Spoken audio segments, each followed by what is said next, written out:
Siis toi, sun pitää linkata se mulle. Toi ei toimi. Ei se toi ole ihan ei toi toimi. Ei siis toi linkki on väärä. Mikä sä linkkasit?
Mä en tiedä. Joo.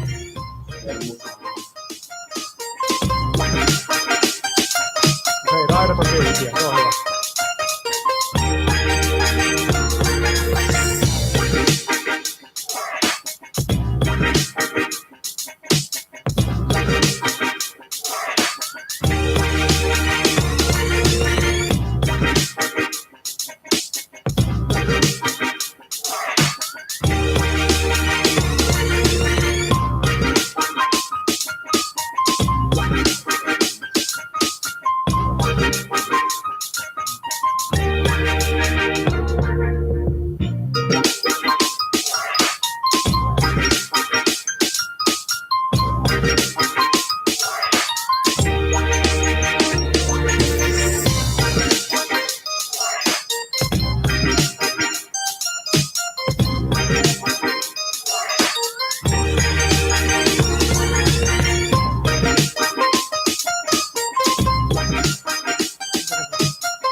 Are we live? All right. Wait for Mikko. But you can put the screen on me if we have Rudi here, so we can continue. That Mikko can do the technical stuff. That's perfectly all right. All right. Can I get a thumbs up from the technical side? Yes, great. All right. Rudi, can you hear me? Yeah, I can hear you. All right, great. And where do we left off? We were in the middle of something. Yeah, I think, well, I guess no one's heard anything yet on no one else than you have heard anything. I think for a brief moment they have. It was maybe like 10-15 second period that nobody couldn't hear you. So continue from that, well, let's say. Okay, well, I mean, in that case, I can sort of try to continue maybe where I left off, if I remember correctly. But yeah, I mean, anyway, so blocks, the sort of core thing with Block for me has from the beginning to be to build a better customer experience on the real estate market. And we and I have from the beginning believed that that's attainable by using technology to create a sort of platform that takes care of all of the sort of boring stuff in the background, and that enables people to sort of concentrate on helping people. And that's what we've sort of been building for the past sort of 3.5 years, or almost 4 years soon. Damn, time goes quickly. Quickly when you have fun. But for us, it really sort of started in January 2017, and I sort of put the team together. The sort of founding team was put together around my sort of people that I knew and had worked with at Slush. And I think for a sort of optimal founding team composition, I'd say that it's probably not the best idea in the world to get all of your best friends to sort of found a company with you, but maybe a combination of sort of people that you or your other co-founders have worked with in the past works best. And that sort of worked out really well for us, at least, because we had worked together at Slush, so we sort of knew how we work and you know, where our sort of maybe problems lie and where we're strong at. And that enabled us to sort of create this founding team, where I don't think the founding team at Block has sort of really ever had any sort of proper fights.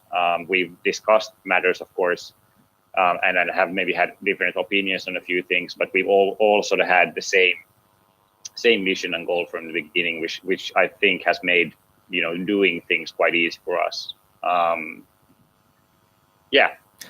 Considering that you have been in the Finnish or Nordic startup ecosystem for a long time, what kind of misconceptions about being a startup entrepreneur did get corrected while doing the work in Block that you're doing now?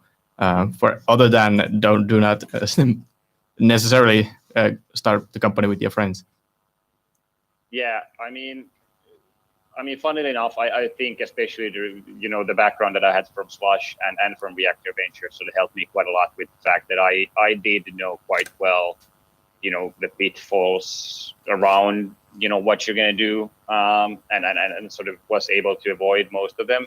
Of course, there are still some mines that we sort of drove into, unfortunately.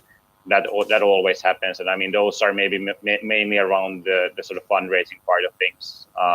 I sort of consider myself somewhat of an expert on that field, but it's still, even with that, it's not super easy to raise funding, and that might be, you know, one of those things that might become a bit surprising. It's always very easy to raise your first round or your second round, but when you sort of get up to these sort of bigger A, B round sort of things, that's where things usually get a bit tricky, a bit trickier than what they are in the beginning. Yeah, and about that funding part, in what kind of size were you when you went to get your first round of money? We did a pre-seed investment basically in the company before we even had founded the company, or right around the time when we founded the company. So the first sort of round of funding that we raised was completely based on the founding team and based on the idea. We had absolutely nothing to show for it, and that was a very sort of small sum of money that basically enabled us to quit our jobs and enabled us to sort of pay a small, very small salary for ourselves for the first. I think we were aiming at the first 8 months, and that's pretty much exactly how long the money lasted, and then we took in another sort of smaller angel round after that. All right. In what point which was the year when you were like, okay, now I've done something great here? Can you point out a specific time? I can point out the specific time, and that was it sort of started in the autumn of 2017, sort of the year we founded the company. That's when we sort of started seeing that things sort of started picking up. We saw more and more sort of people coming in on their own. We saw more people coming in through friend recommendations and so on, and then it sort of exploded in 2018. So from 2017 to 2018, we basically sold. We basically onboarded and sold 10 times more apartments in 2018 than what we did in 2017. So we basically grew 10x between those years. So that's really where it sort of took off, was sort of end of 2017, beginning of 2018, and then it just sort of kept growing from there. All right. There is this concept of MVP, also known as minimum viable product. Would you consider that your product, the blog, was it something like that, or was it taken a little bit further? No, it most definitely was. What we actually did was that we actually built a half of an MVP almost, if you want to call it that, before we did anything else. So what we did was that we actually took one part of the product and built that first and launched that first, and that was the valuation algorithm itself. So because we basically do everything with computers, we also evaluate apartments with computers. And the valuation algorithm we built in the first version, we built in a month. We put it out on the market to just sort of see if there's any interest in, a new player in sort of doing something different in the market, if we can sort of capture some sort of interest around that. And I think we were aiming at something like 1,000 valuations in the first month or so. And I think we got something like 4,000 valuations in the first week. So it showed us that, okay, we might be onto something, at least with this. And we spent another month building the actual sort of product itself, or an MVP version of the product itself, and then launched that a month later. And that's really we really did because we wanted to just get something out on the market so that we could get feedback really quickly on if we're onto something or if we're not really maybe just yet onto something. Yeah. So we really sort of launched very, very quickly. As a conclusion, you could say that from your experience, at least, building an MVP and just going with the idea is not a bad way to go. No, it's definitely a good idea. But what's really, really important with an MVP is that it has to look ready towards the customer. So that, of course, sort of varies between products. I mean, you can't launch a game that doesn't really work. But for us, what we sort of needed to build were the customer-facing parts of the product, which meant that we, basically had to do online signatures, automated documents and documentation, and a few other things like onboarding wizards and those sort of things. That's what we built in a month. But everything in the background was basically non-existent. There wasn't any automation in the background really, so we did everything manually. But that enabled us to build a product that looked really pretty and seemed like it was automatic towards the customer. So the product itself looked ready towards the customer, but it wasn't really ready in the background. I want to ask some questions about the role of the CEO itself, because there are a lot of startup founders in there watching, hopefully future startup founders there, who at some point have to come to the realization that they have to build an organization culture in the startup. So my question would be that how important do you think it is to build the culture, the company culture from their very early stages, from the get-go? How important is that? And then what steps have you taken to build this culture in the last few years? Yeah, I mean, everybody, of course, always sort of talks about the culture, but to be honest, I think in early stage companies, it really often is built around the sort of personality of the either the CEO or the founding team, or the sort of culture that they have with us. So I'd say that we sort of brought on board the sort of slush culture quite inherently. We didn't sort of plan on it, or we planned on it, but we didn't sort of actively do anything sort of towards it. And I'd say that sort of culture as something that sort of needs to be written down and needs to sort of really be communicated sort of happens somewhere around maybe 20 employees or so, or 20, 25, 30 employees, somewhere. It probably varies between companies. That's when you sort of really need to start writing things down and sort of making clear that everybody understands the culture inherently. There are also examples of companies that can sort of build a culture very inherently around, short stories, 1 or 2 sentences, which sort of really describe what the company is about and what we're about. I personally sort of try to build the company at Block around showing examples. So sort of doing as I want everybody else to do. So for example, on our customer service, for example, I still answer chat messages on our customer service because I want to make clear to everybody that customer service and customer experience is sort of the number one priority here. And I answer chats pretty much from when I wake up to when I go to sleep. I don't, of course, do that all the time, but whenever I sort of have a free moment and I see that, there's a chat waiting to be answered, I take it and I answer it. And I also sort of, everything that I sort of write in the chat or, answer emails or whatever, I use them as examples to show what's the tone of voice that I want, us as a company to be using towards customers. And that's maybe how I see it. It's maybe, at least for me, that's the most natural way of sort of deploying the culture. All right, thank you. I think we have running out of time but this is not by the minute. So probably many of our viewers would like to have some motivation talk to the end. So if you can give some motivation to aspiring entrepreneurs who have an idea, but it's just in their heads, and as we all know, that's just not enough. Yeah, and I mean to be honest, and I hope that I don't not destroy anyone's dreams, but I mean, running a startup, as you guys know, it is hard.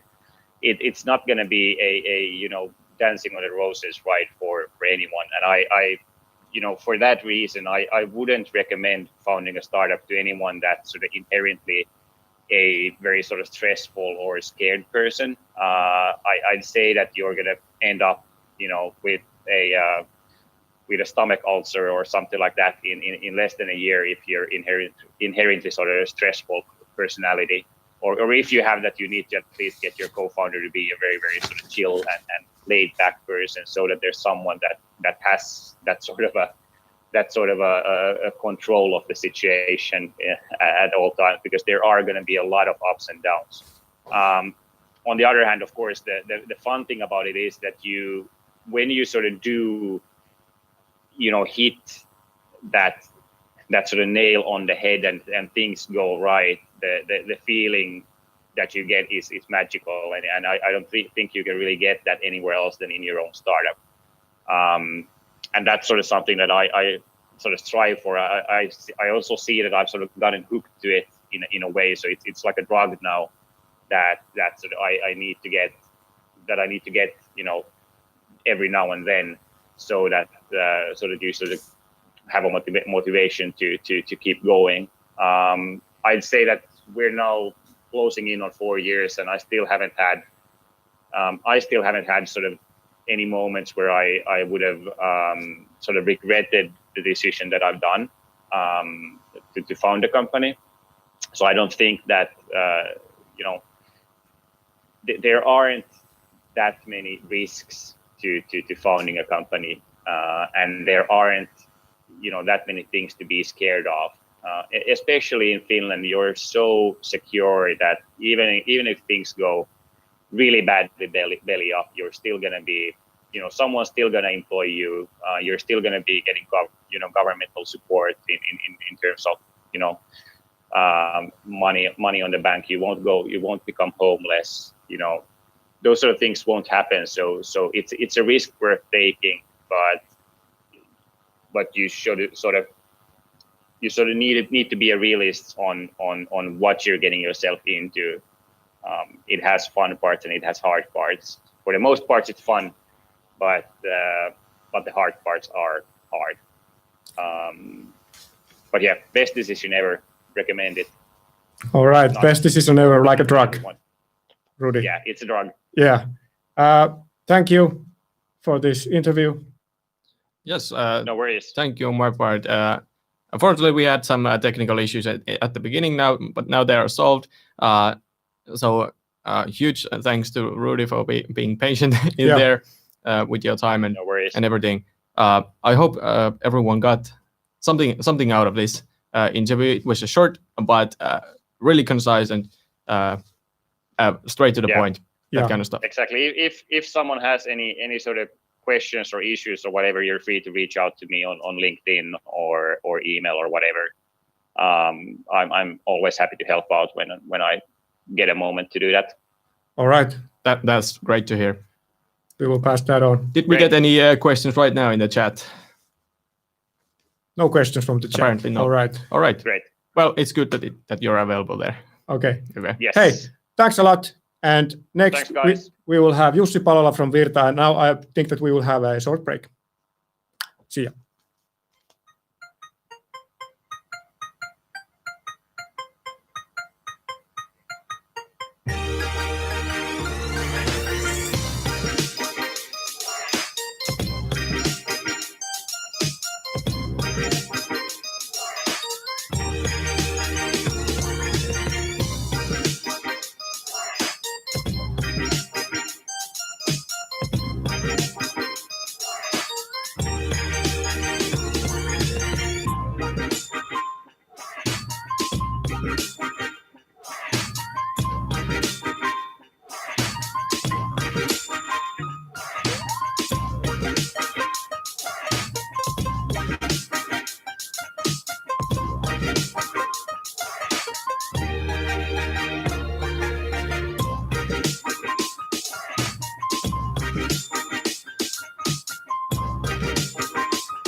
Back again. Yes, we are back. We have to keep short breaks so that the people won't run away. And next up, we have Jussi Palola from Virta. And as soon as Mikko knows how to use headphones, we will. Mikko will have the first question. This is impossible. It seems to be difficult. Yeah, they're all twisted. It's okay. I can use the other one. Yeah. Production crew will help me here. And can Jussi hear me? We can't hear Jussi yet. We can't hear Jussi. Can't hear Jussi yet. At least I can't. Me neither. But apparently, Jussi can hear us. So seems to be mouthing some words there.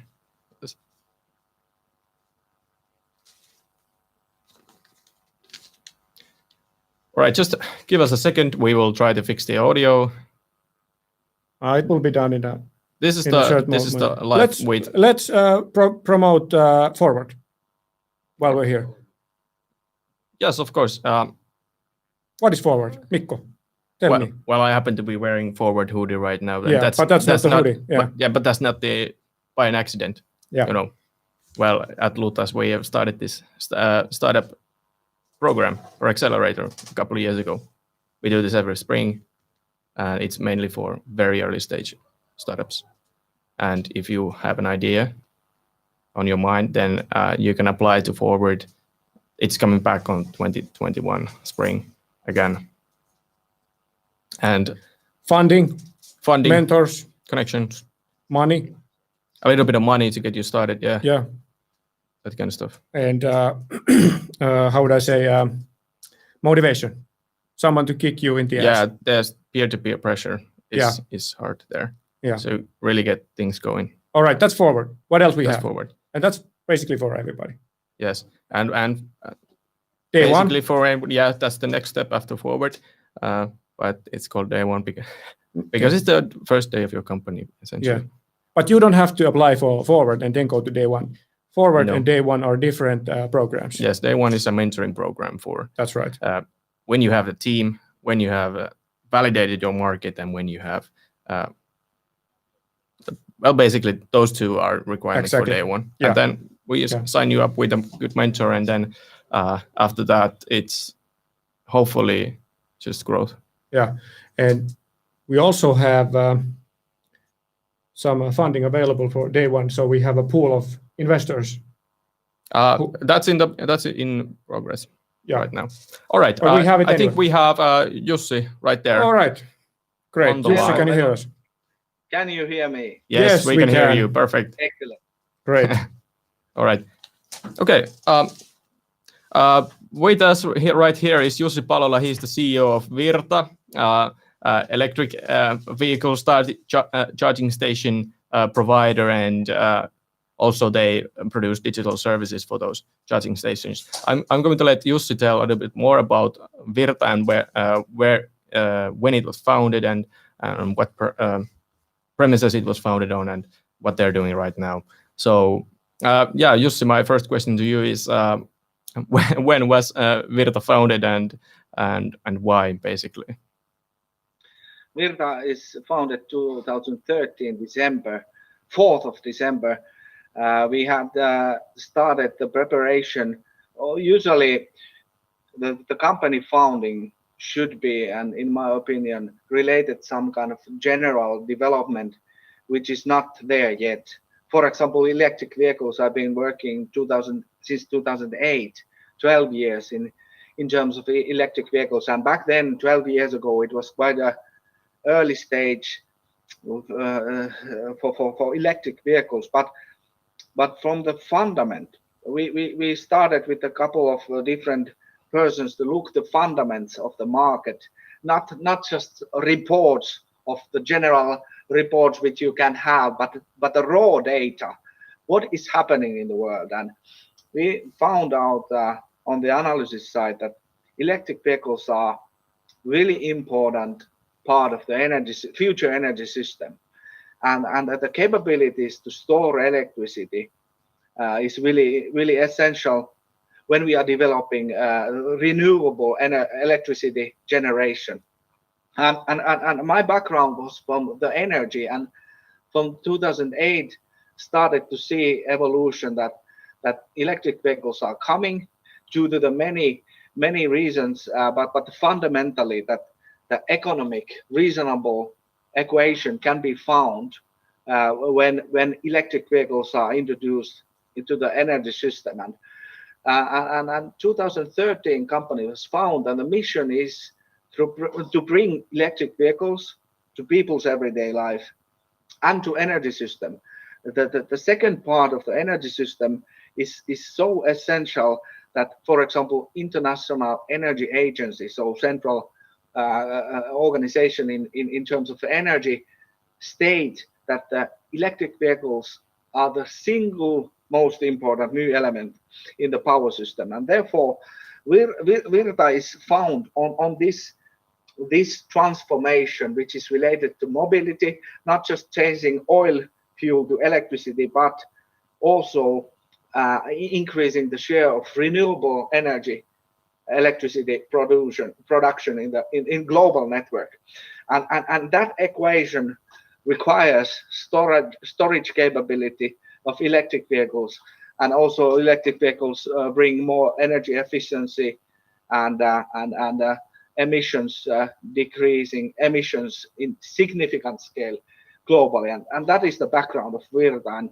this is the mission we are at still today. All right. Well, thank you. How did you get involved with Virta back in the day when it was founded? As far as I know, since before it became an innovation leader in the world on electric vehicles charging stations, essentially it was founded by energy utilities companies. It wasn't a traditional startup story that you have a few founders from garage. So how did that happen, and how did you get in? So since the first ideas how to develop why the company is needed, I was working back then in the energy industry, and we saw we had certain people in the R&D field in Finland who found each other, and we started with Elias Pöyry to work on the idea that there's a new company and there's a new structure in between the energy system today and back then and the EV driver. There's somebody who is needing to make the EV driver's life more fluent and enable that electric vehicles coming in the market. And Also, at the same time, we have a really extensive analysis on the development, and fundament is that the change of electric vehicles is not happening overnight. It is requiring time and money and effort in a global scale. And we started to discuss with the several energy companies, actually 35, due to the reason that we saw that this requires long-term investment, plus 10-year kind of view why we are doing that.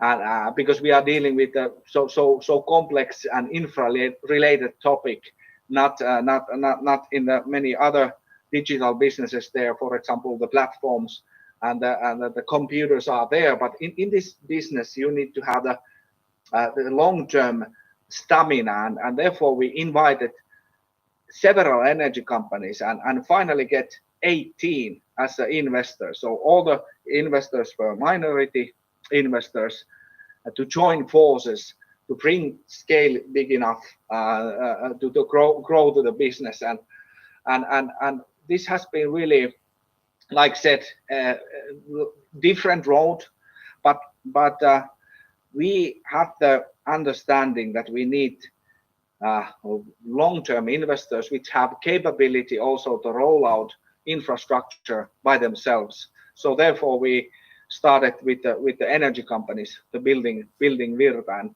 this has been really positive topics, and of course some challenges because of the environment with the municipality-owned energy companies is a little bit slower than the growth company world. But when they have been joining this equation, it has been really powerful also, as we have really achieved a really significant position in the European market today. Yeah, I would like to follow up on, you said on infrastructure that that is a key component in the success. That would you say that you are trying to build some sort of moat, or I assume you would like to have at least some sort of moat in your business? What was the word you were using? By moat, I mean vallihauta. All right. Yes. I would say it in a different way, maybe describing the same topic, but the essential equation where the needs of the EV drivers and energy system are meeting is the actual physical charging point. And like I said, there was no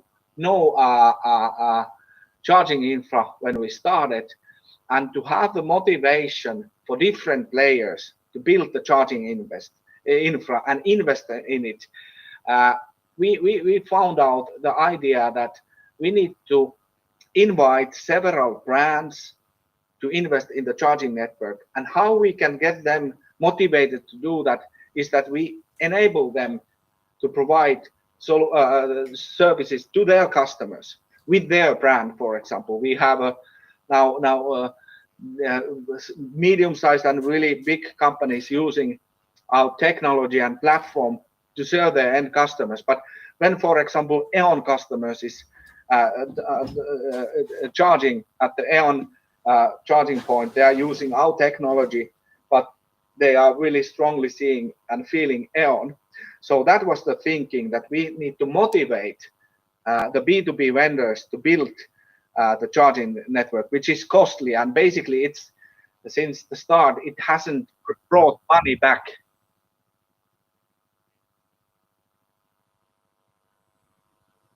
Facing challenges in your business, I assume. Is there any particular challenges that you need and want to overcome that might lead to a business idea for an aspiring entrepreneur? I think the equation is coming to the point that why we do this anyway. We want to achieve something remarkable, because otherwise, if we would are okay to do some work, then it is not a place to be. But if we want to achieve something, and there's this kind of deep urge and motivation to do that, I think that is very valuable to follow and to cherish. And I mean that, for example, I have had this kind of need actually. I want to change the world for the better, and meaning this equation that changing, for example, not only oil-based mobility to electricity, but enable renewable energy increase in the global scale. That is the motivation for me why I'm doing this and why my colleagues are doing it. And the best way is that you need to have this kind of internal interest and will that you want to achieve something which is not you could achieve elsewhere. And therefore, this is a good fundament to build a business, because if you have this kind of vision and you are motivated to do it, then it's a really essential part of the success in it, because then you are capable of doing persistently, doing everything what it needs to succeed, and that is the basis to build on. I had a question regarding your growth. You were listed by Financial Times as one of the fastest growing companies in Europe last year. Why was this decision made to get rapid growth, even though it might hurt the profitability of the company?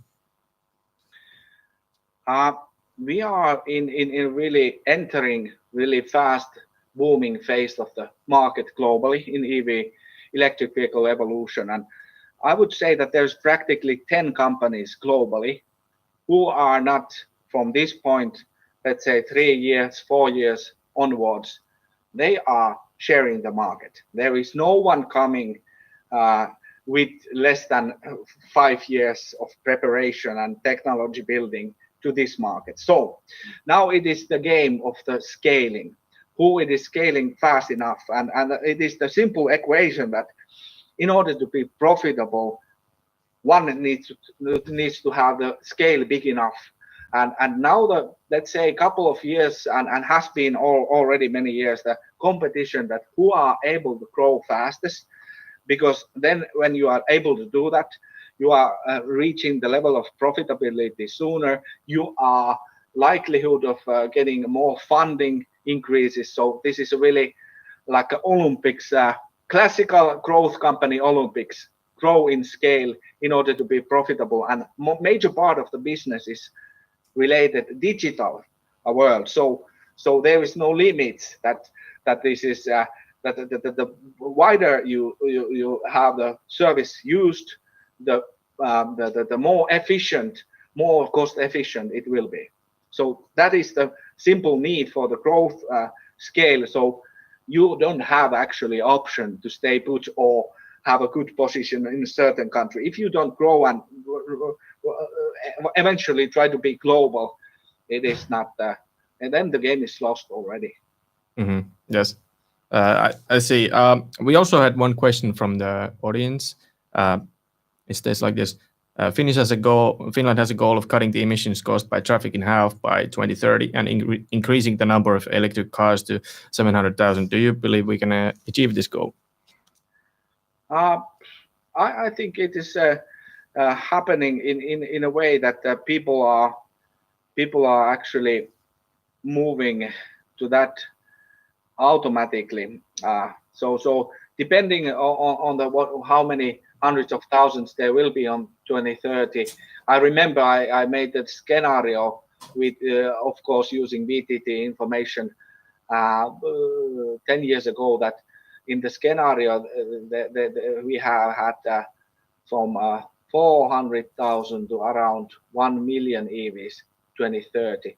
So I think what is now happening, that we are accelerating, and if we consider the previous target of the government, it was 250,000 electric vehicles, and now everybody says that this is too small, and now we are talking about doubling, even tripling that figure, and that is equation which I see realistic. This is going forward, and it is not the only government's decision. It's the market decision.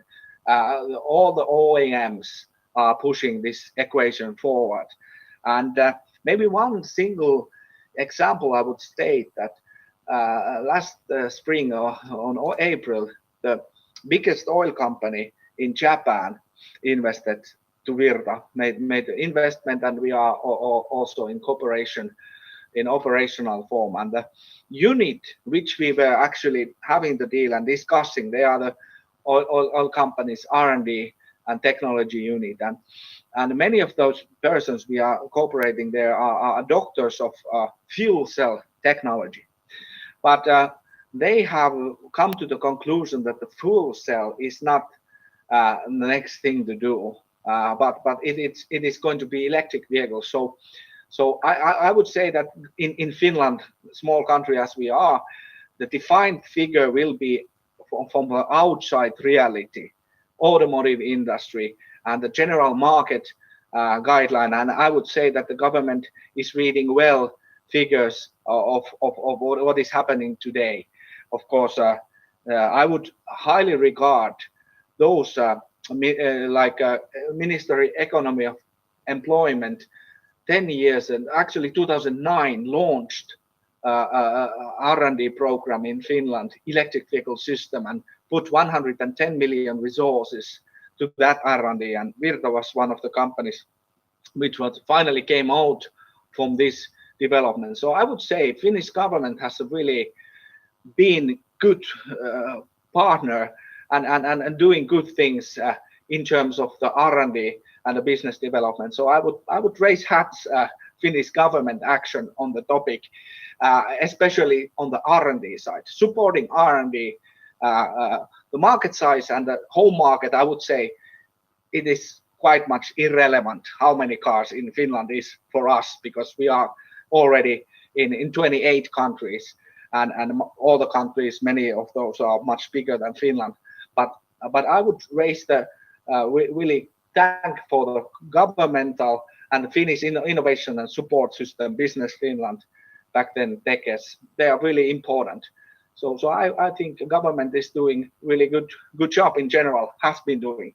Of course, one would always hope to be faster with the instrument, but that's small topic.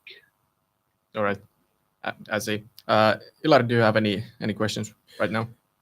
Well, maybe we could catch on that. As you said, mostly or some part of your success will be in the future the growing demand of electrical cars, and they will need those charging stations. You seem to have a good vision and good hunch for these types of things. Do you have anything else that might be in great demand in future if we take comparison to the charging station? Of course, this kind of digital energy stories are really close to my heart, and I would say there is really plenty of opportunities in the energy space, digitalizing energy services, and where the benefits are is that the energy system still, even though we have been talking many years the smart grid and topic, but actual realization of electrical and energy system is quite like a big production which is distributed to the users, and the digital energy services which are combining the capabilities of consumption to the energy network. It is not we have talked it a lot in the industry, but not realized big enough. So therefore, in that equation, I see really significant position for new companies to enter as well. Of course, it's like previously presenter said that it is not easy thing.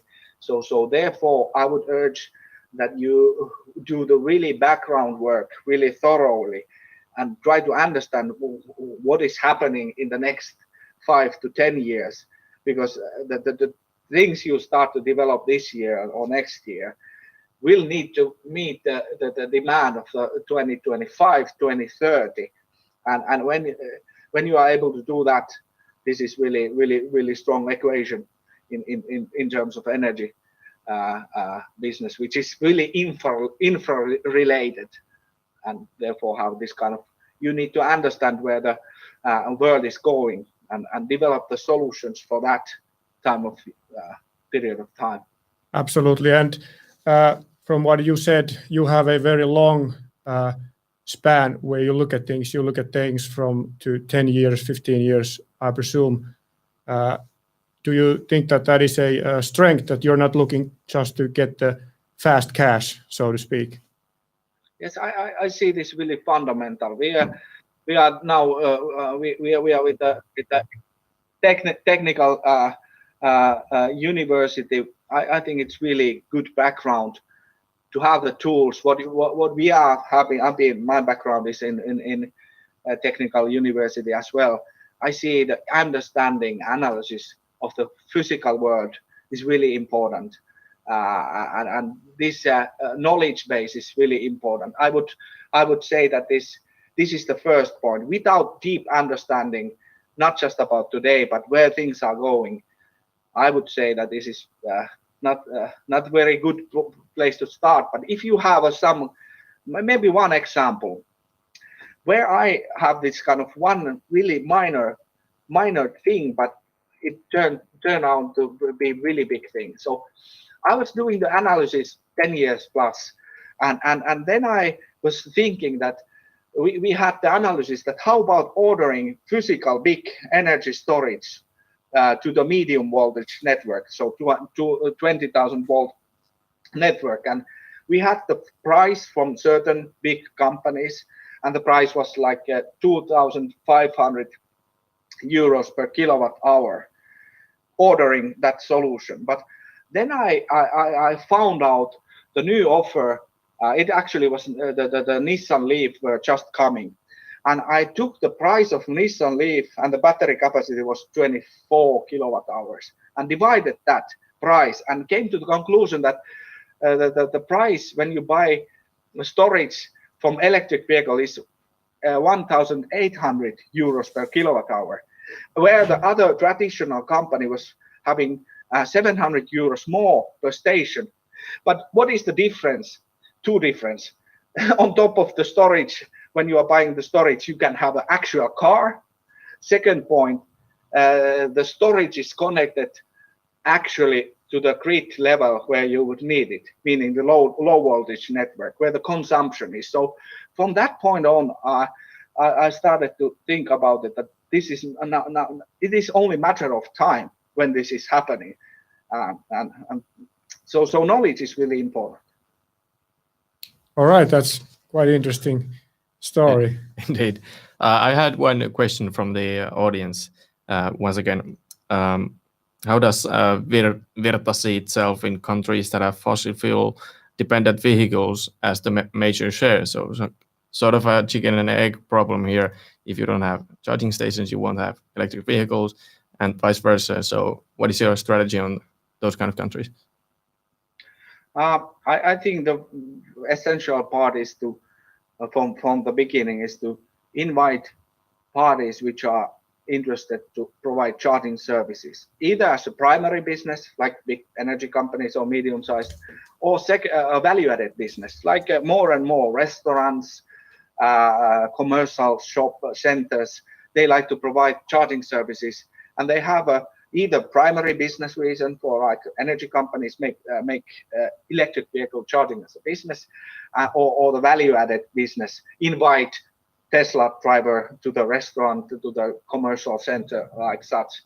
So we are always trying to find the parties who are willing to make an investment in the charging network, because when we found that, then the rest will follow, because like said, we have noticed that that this is, of course, like you mentioned, the chicken and an egg problem, and we are following from the egg side, or having the charging infra at place is really essential, and therefore it is not happening at once. It is a gradual process, but the partnership is really important for growth company, and our strategy has been since the beginning to invite the strongest, best partners in the market available in the cooperation. And latest example, the Japan biggest oil company, 50% market share in fuel retail, and they are now a partner, and we know with them we can succeed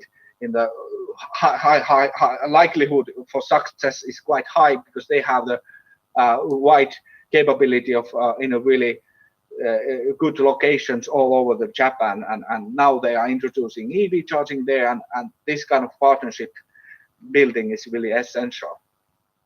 All right, thank you. I can clearly see that happening. Did you have any thoughts? We have still at least 5 minutes left. All right. Well, we have about 5 minutes. I think, as from Rudy, we would like to have some inspiration, motivation, kicking the ass from you to these aspiring entrepreneurs. Give them advice, give motivation. I think we have been in I like the DNA of technical universities. I really like and how I see it is to make things happen, make things better, and since 20 years ago, it was the general idea that just big companies try to achieve some, let's say, Nokia's are making the change happen. But actually, in this world we are living today, there is the best possible solutions are developed in the digital space, which are actually how to say, accelerating the change in the physical world. So therefore, I see that the time is ripe, and has never been so. Although it's not easy, but I would say it has never been so easy from the digital world to take a really connections to the physical world and to the users in a global scale. And this is a really big opportunity for those who have the motivation and knowledge. And I see that the group in technical university, you have the knowledge, you have the tools how to analyze the world, and definitely motivation there is. So I would really say that look these kind of persons which you like to cooperate, because that is basically important, that you are choosing the partners which you can really achieve and have a good team or in working, and then the look the world and how to see this kind of, how to say, bigger evolutions where the things are going, and try to have the ideas which you could change the world in 5 or 10 years. Of course, there is different kind of businesses, but I like this kind of really fundamental, really big evolution type of businesses, and there you need to have this kind of patience to build it. So I would say that you have a really high probability to find good opportunities in the digital energy space. So that is especially close to my heart. All right. Well, thank you so much for the motivational words. I think that goes to all the LUT students watching right now, and everyone else too. So thank you very much, Jussi Palola, for taking your time to tell us the story of Virta and how you see the world and such. Right now, we're going to move on to a little break and continue. Peter Vestbacka and Jetro Roosted, yes, and startups. Yeah, thank you once again, Jussi. Thanks a lot. Bye-bye. Bye-bye. See ya.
All right, welcome everyone back to the studio to Takeoff 2020. And those who are joining in a little later, earlier this day we had Rudy Skogman right there remotely interviewed, and then we have Jussi Palola from Virta. We got great insight from them, and just a quick reminder that at the end of this interview round, we have a quiz coming up with a €250 gift card prize. So stay tuned for that and keep your ears open, because there's a tip for you on how to succeed in that quiz. Right now, I have Peter Westerpakka right here in the studio with me.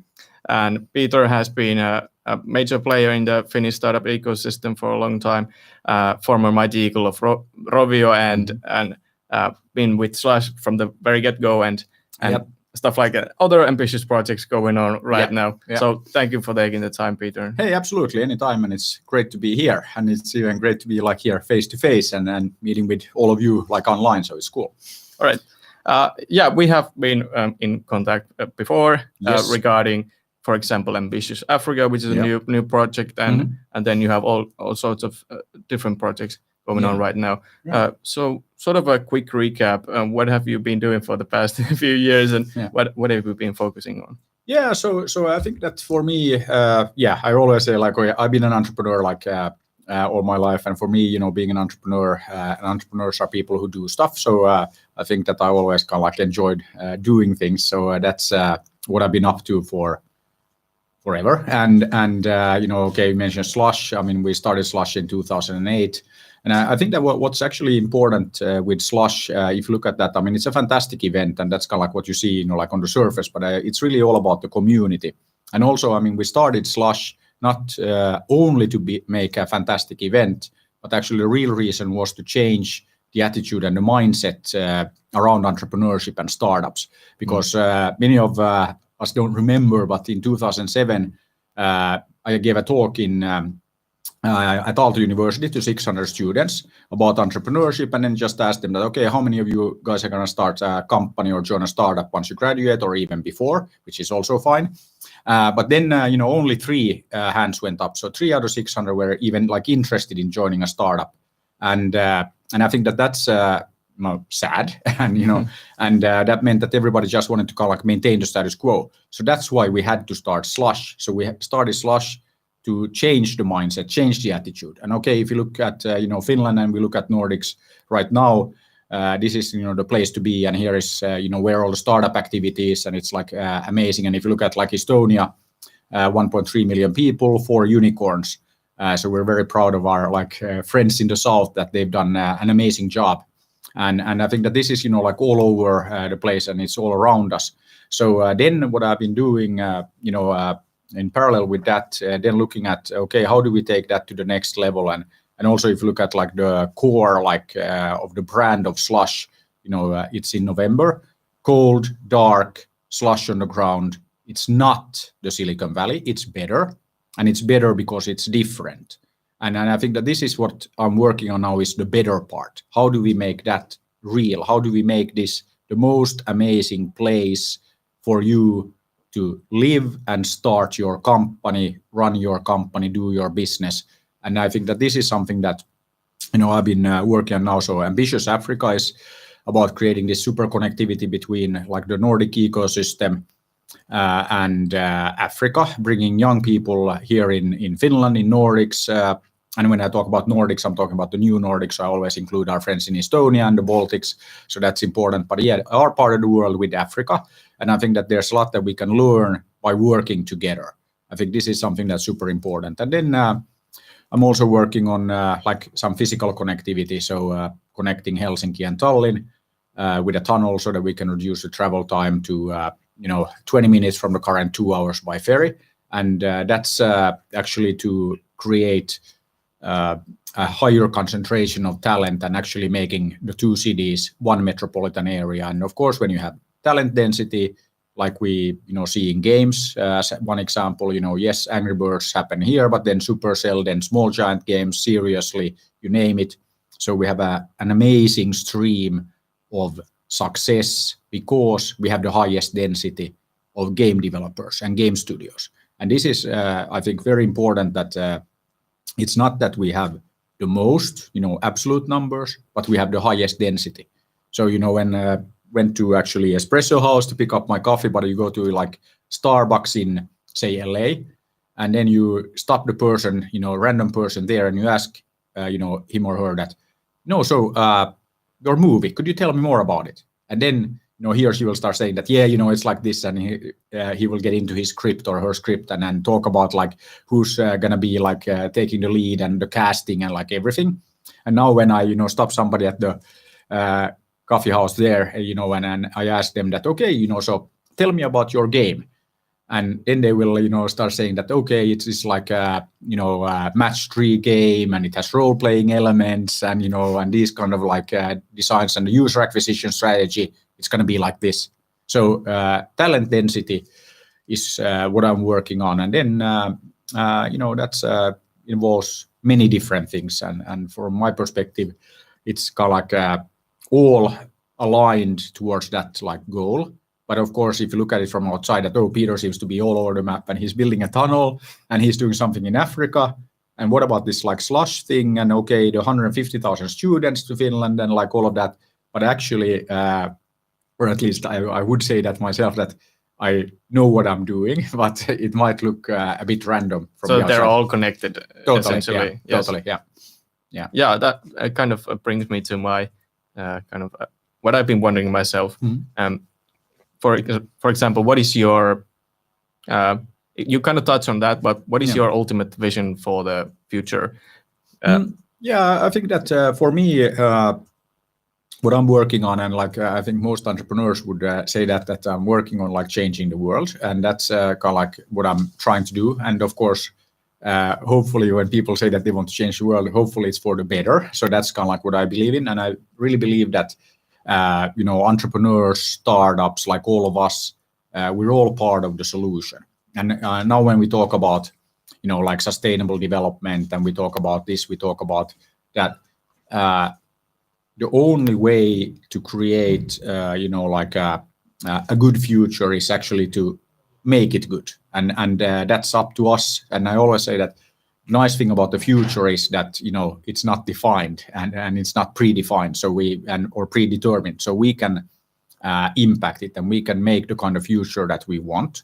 And that's what we kind of as entrepreneurs, we all believe that we can do that. And I think that for me then okay, what does that good future mean? I think that one starting point to look at this is okay, we're now here in Helsinki, in Finland. So if you look at then Finland, you look at the Nordic countries, you can start talking about like Nordic values and the Nordic societies. I think that basically it's about giving everybody fantastic opportunity. So not just a few, but like everybody. So I think that that's also then start to sound like, the American dream that some people might have heard about, but, we all know that that's not like happening too much, and especially not over in the US. But I think that we have here, taken that American dream and we have made it kind of like the Finnish or Nordic reality. So it's not a coincidence that the Nordic countries are always top of the list when you look at happiness. So Finland has been number 1 3 years running in the UN, like, happiest nations on the planet kind of like ranking. But all the Nordic countries are like up there. And it's not a coincidence. That is actually because we made it so.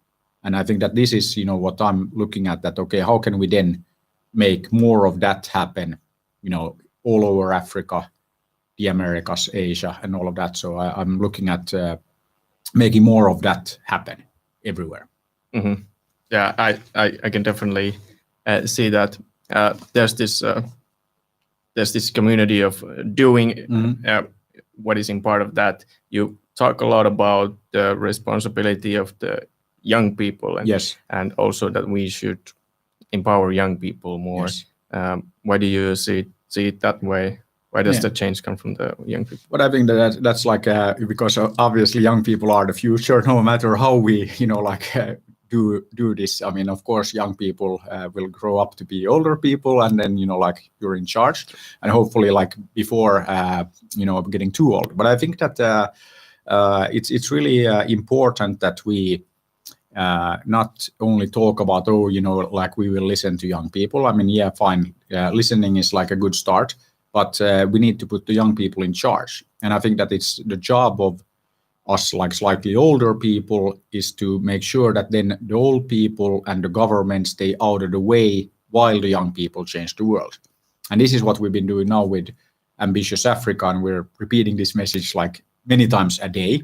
And that's really what we have done there. We have built these, what we call the Ambitious Africa, like national teams. So it's always like 2 local young people and 2 young people from Nordic countries working together, and then basically figuring out, okay, what do we need to do here in Ghana? What do we need to do here in Zimbabwe? We now built 25 of these national teams, and then they are running around their like respective like nation, and then looking at, okay, what do we need to do here? What do we need to fix? Who do we need to get on board to kind of like make this happen? Within the country, or like within Africa, or within Europe, within the planet. And that's something I think that is really, really important, that we empower the young people, and we really kind of like remove the obstacles, and then kind of like start making stuff happen. And of course, it's not just okay that just the young people. We need to all work together, but just to kind of like deliver the message that, hey, actually, let's not just like listen. Let's actually let the young people make that stuff happen. Yeah. While we're on the topic of Ambitious Africa, you said it started off as this movement of getting this Nordic reality of opportunity, and repeating it in Africa. Yes, kind of the same way that Slush did here. Yeah, absolutely. So that was the purpose of building Ambitious Africa. But what is? Can you tell a little bit more about what is Ambitious Africa? And what are they doing? Yeah, essentially. So I would say like, what are they not doing is maybe kind of like a better question, but because it's kind of like doing a lot of different things. But one way of looking at like Ambitious Africa, so we've talked a lot about this kind of like triple E model for transformation. So looking at like education, entrepreneurship, entertainment.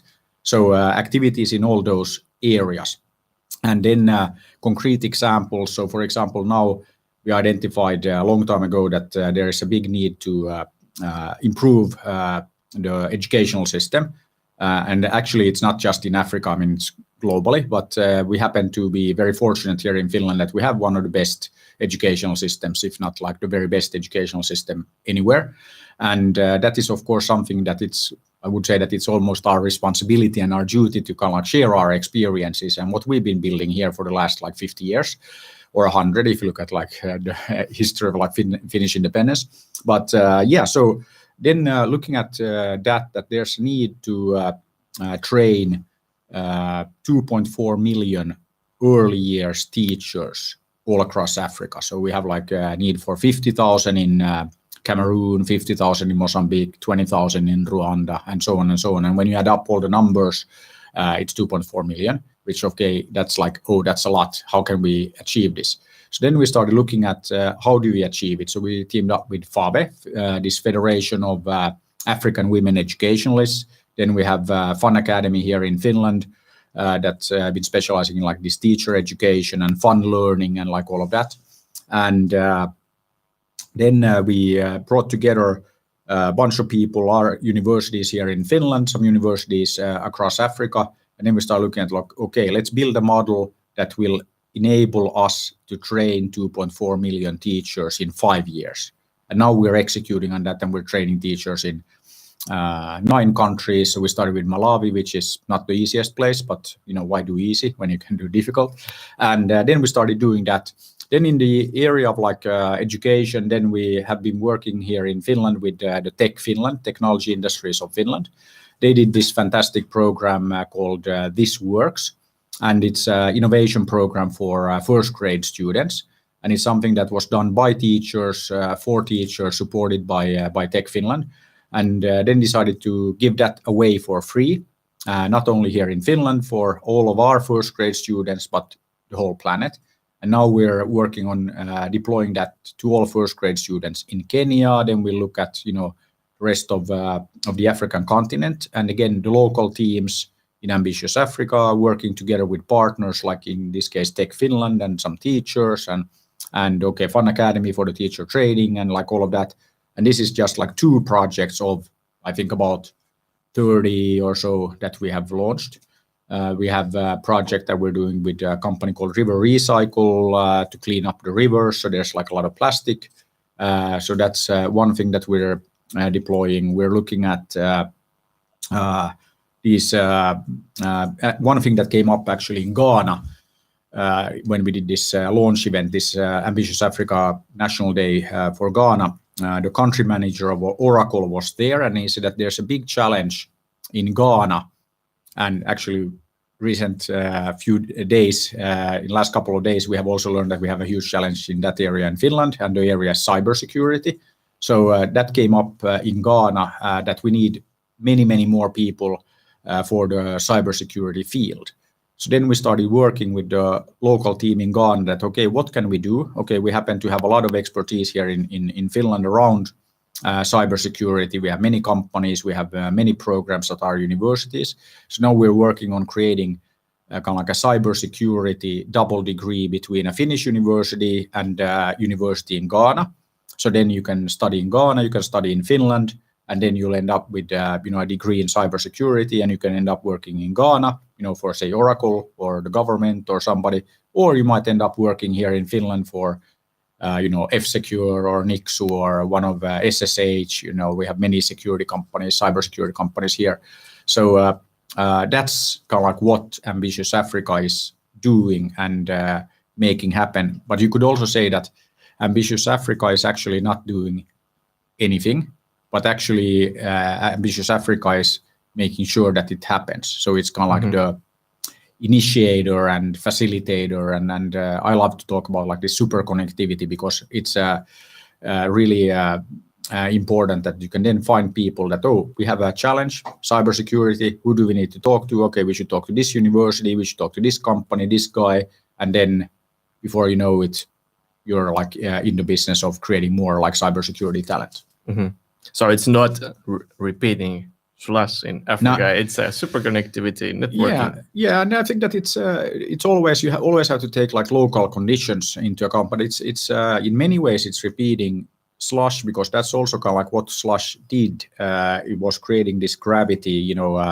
Good startups attract good investors, and that is also like a little bit here that creating this activity and then it attracts people and talent. So it's very much the same thing that you have like a strong brand, you have a strong story around, like you can easily explain to people like what you are doing, and then of course it attracts people that then want to make a difference, want to get stuff done, want to be involved, and I think that there are many similarities, but of course, I mean, the world changes, and you can't always like the same model, but hopefully you can learn from your like experience and then like make stuff happen. Did you have an example from there was this EEE model, like education, entertainment, and education? Yes. Education, entrepreneurship, and entertainment. Yeah. Did you have an example from the entrepreneurship side? For example, how has Ambitious Africa facilitated this kind of projects in the so basically where we started was when Victor and Vincent, they're from Hanken ES, and then when they were doing that, they actually went to Rwanda and they started 2 student-run incubators in this like agriculture field. And now we have been looking at, okay, how do we replicate that and build those kind of incubators in other countries? So the next one will be Uganda. Then we're doing a lot now in Lusaka. So we're doing like Zambia, same kind of approach. And the idea is that then to replicate that approach and that kind of experience across all of Africa. And then we have also worked now with these, there's been these like startup weeks and kind of like various events that are already happening like all over Africa. So it's not like there's nothing going on. I mean, there's so much going on in Africa. So then we have basically just been plugging into the existing activities, connecting them with what Ambitious Africa is doing, what the different ESEs in Finland are doing. And I think that really kind of like say amplifying some of the activities in Africa. Like last week, we had Arctic 15 and Ambitious Africa in collaboration with this event, and we had tens of startups from Africa pitching, and then we had on the jury people from not only Africa but investors and kind of like experts from Finland, from Nordic countries, from kind of like rest of the world. So bringing in the kind of support and kind of like mentoring that you need.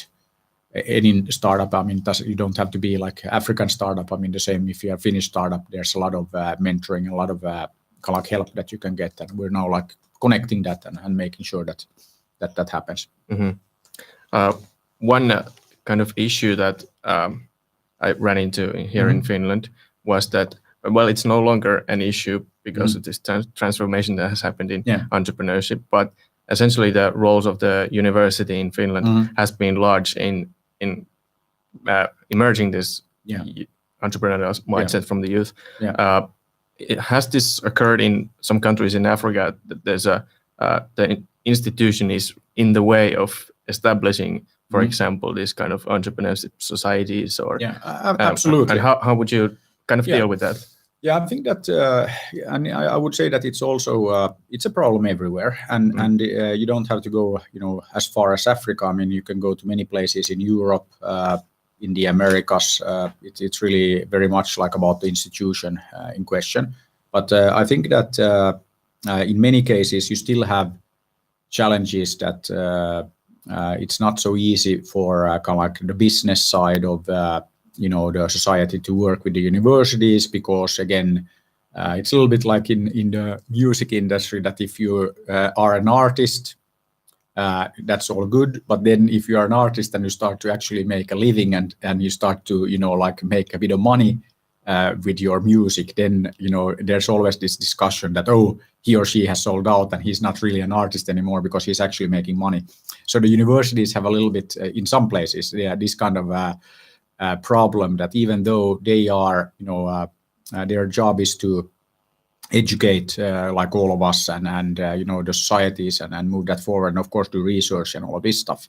But in some places you have this bit of a attitude that oh, but we are like serious academic people and we can't do business. And I think that that is something that you come across also in Africa, and I think that is one thing. Then also sometimes there's a concern that, oh, but if all of the young people get excited about like entrepreneurship startups, they will not graduate. And of course, I mean, that can be a problem. But then we always have to kind of like support what young people actually want to do. And I think that this is also that then we should look at how we can make it more flexible so that you can study and work on your startup at the same time. And I think this is one area where many Finnish universities do a fantastic job, but we can always do better.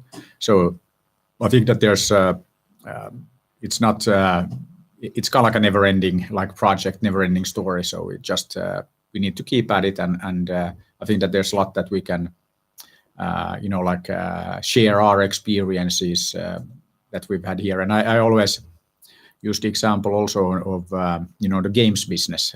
We had this big games like career day today, actually, because we need like a lot of talent here for our games industry. I think we have like 350 jobs that we need to fill in Helsinki alone over the next 12 months. So we had this like event online. But then when we talk to many of our African friends, that then they have the same problem as we had here in Finland some years ago, that if you told people that, oh yeah, I'm working like on games, then it's like, yeah, okay, but like when are you going to get a real job? And I think, okay, now we have of course Ilkka from founder and CEO of Supercell will share same, because I remember when I met with Ilkka and like his team when they were doing this company called Sumea in like 2000 I think it was, and that was like early days of games, early days of mobile games. And then if you said that, oh, we're making mobile games, it's like, yeah, but like when do you get a real job?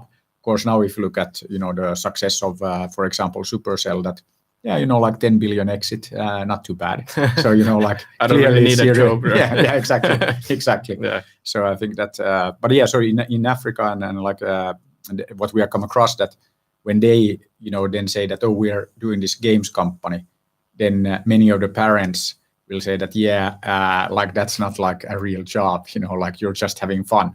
And I think that there's a lot of that kind of thing.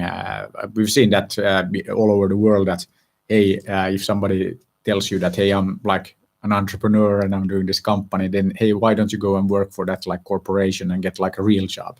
And in Finland we are getting there, and it's now okay to do startups, and it's not like some kind of like bad thing, hopefully. But I think that and most parents will be very happy if their kids start companies, so that's like good. But this is not the case in many places, and I think that we have the same challenge ahead of us in this, that it's not always that it's okay to be an entrepreneur. Mm-hmm. Yeah, so eventually it will be a bottom-up transformation, hopefully. Yeah. I had a question, because I wanted to kind of like pick your brain a little on what do you consider a project that is too big to go into?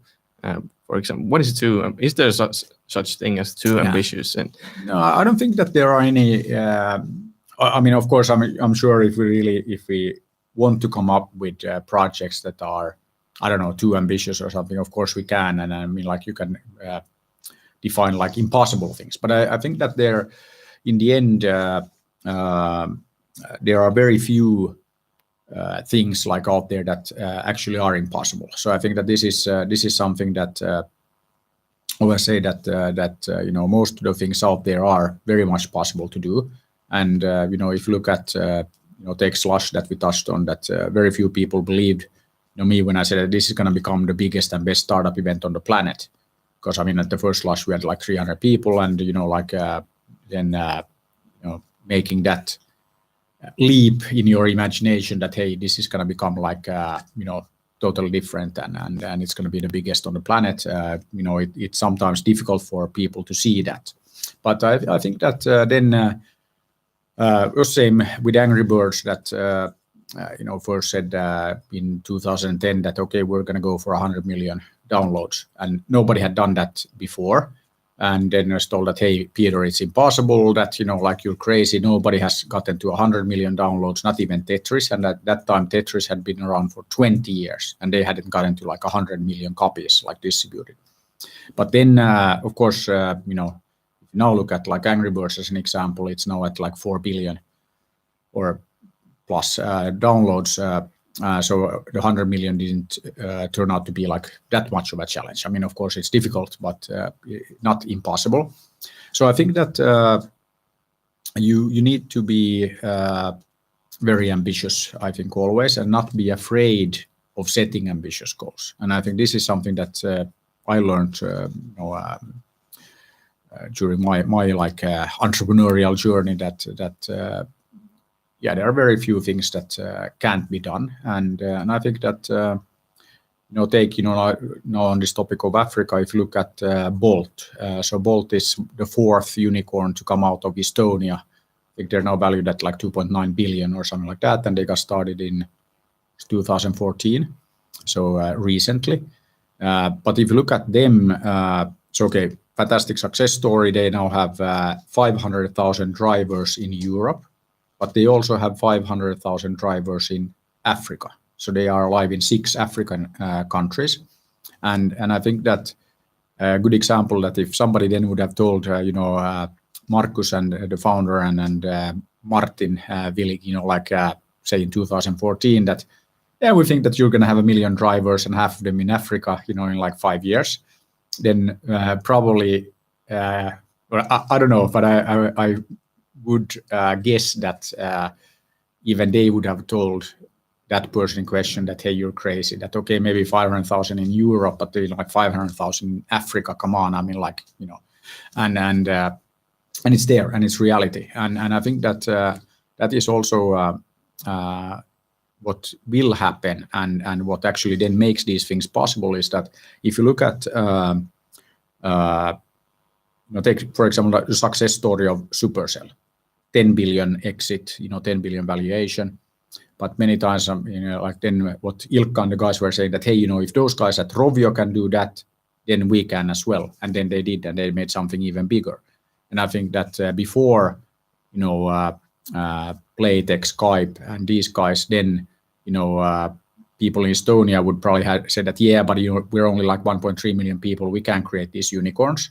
But I mean, they did with Playtech and Skype. Okay, now TransferWise, which is like I think the most valuable fintech startup in all of Europe at least.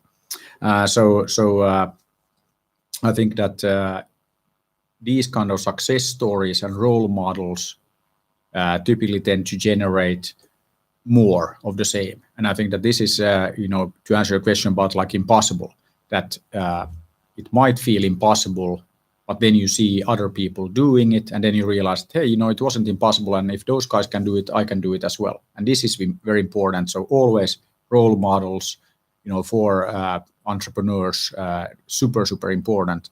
So once we get this going, like we have seen here in Finland, that now, of course, I'll build the biggest and best company because, like, why not? Other people are doing it. And the same thing will happen in Africa that, hey, now we did this, and then we, had a nice exit to, the US, for example, and you're starting to see these kind of like exits that are in the hundreds of millions. That has been kind of like totally unheard of in Africa until now, and now it's starting to happen. And once they do few hundred million, billion, billions, and then there you go. You will see like a lot of success stories. So that's why I think that we can transform Africa in like 5 years. Mm-hmm. We had a couple of questions from the audience. Don't mind me asking those. There was this question that has it ever been about money or even for one moment, or did you just went in with the mission when you decided to do it? I think that it's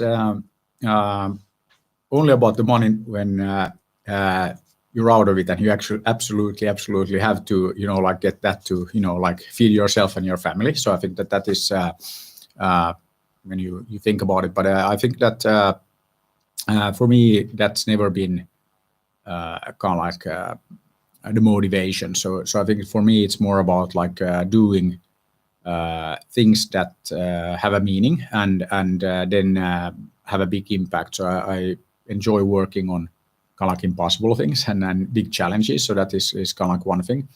And then I always believe that if you do the right thing, and if you kind of like keep doing things, then there will be like the financial reward as well. But I think that I have a like a hard time working with people where it's always that, okay, what's in it for me, and like how much money will I make here? And it's like that's like if that's like the only motivation, then first of all, you will not get very kind of like loyal employees or like partners, because then there will always be somebody that will offer like €1 or 2 more. And if you're just like following the money, I don't think that you can build very like sustainable things working with that kind of like attitude. So so yes, of course, money is always important, but if it's like the only thing that you worry about, then I don't think that there's kind of like a very high likelihood of like success. So there has to be more, and I think always say that you should do what you love to do. I think that is really important, because then when you do things that you love, then the results will also be better. So that's kind of like there's a big correlation there. We have around 5 minutes left or so. So there was this question which was kind of, as your speech was a segue to that question, was that what do you find fulfillment in life? Is it the meaning that you do in your work or something else? Yeah, I think that definitely like in the doing. So I think that in doing, but then it's not just kind of like the doing itself. I think that it's also like great to see like results, and then the results can be kind of like many different things. So actually, while we're talking about like getting the coffee, before this, that one thing that was really cool, like for me to see, and this was actually Slush in Shanghai a couple of years ago, and we had actually so Slush is always built by volunteers, and meaning that people are there because they want to be there, not and even love to be there, not because somebody like told them to be there or whatever. And then it was like super cool to see that we had actually volunteers from this Lauttasaaren Lukio, so this high school here in Finland. So high school students from Finland that were volunteering at Slush in Shanghai, and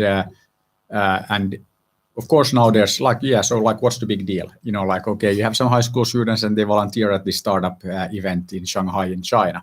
But then if I think about kind of like my own time in high school, and that's like a while ago, I don't think I would have ever come up with the idea that, of course, I mean, what am I going to do now during my high school? I'm going to go to Shanghai and I'm going to volunteer at this like startup event.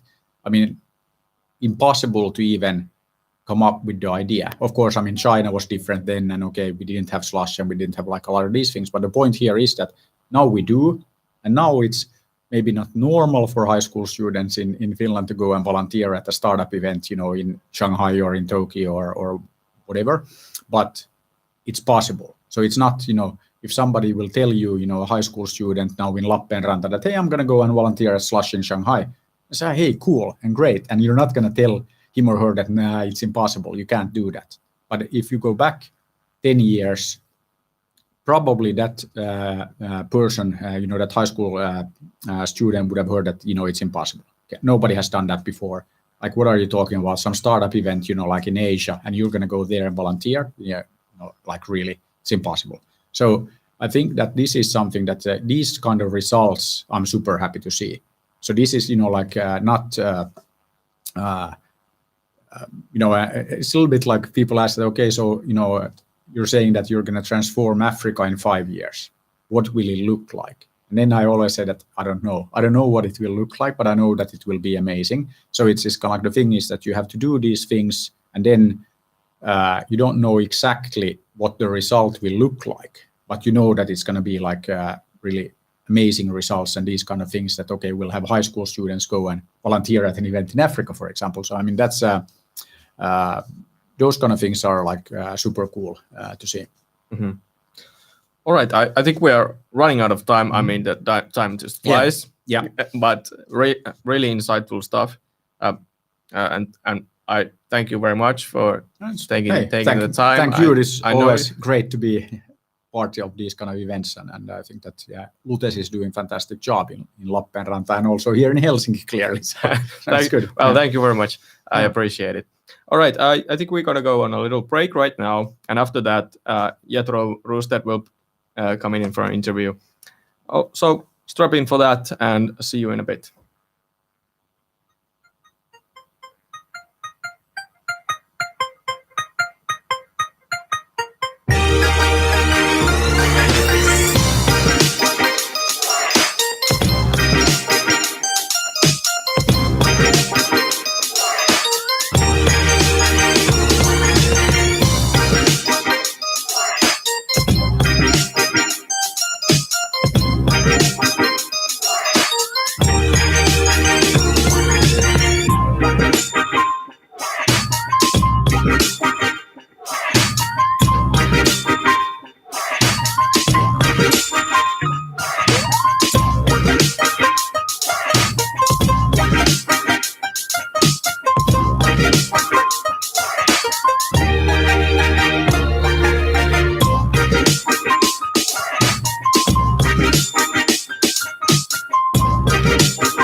Mikko sanoi, että pitää olla tässä.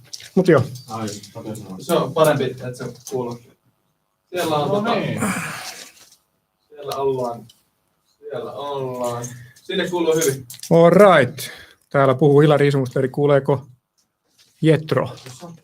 Joo, tänne kuuluu hyvin. No niin, mä kuulen vähän hiljaa tätä ääntä, mutta se ei varmaan johdu siitä Jethron päästä, vaan se johtuu ehkä tästä. Jos saat mulle vähän lisää ääntä. Niin. Se on tietenkin selvää. Saan selvää, joo, ei siinä mitään. Aika täysillä. Joo, kyllä mä sit saan, ei se, kun tässä on vaan hiljasta, niin ei pysy.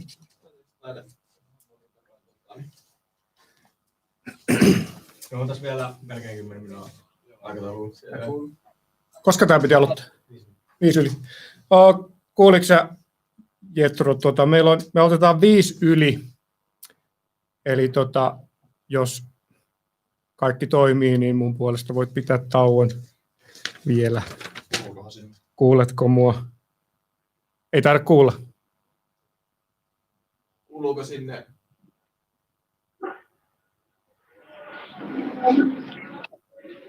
Kuuluuko?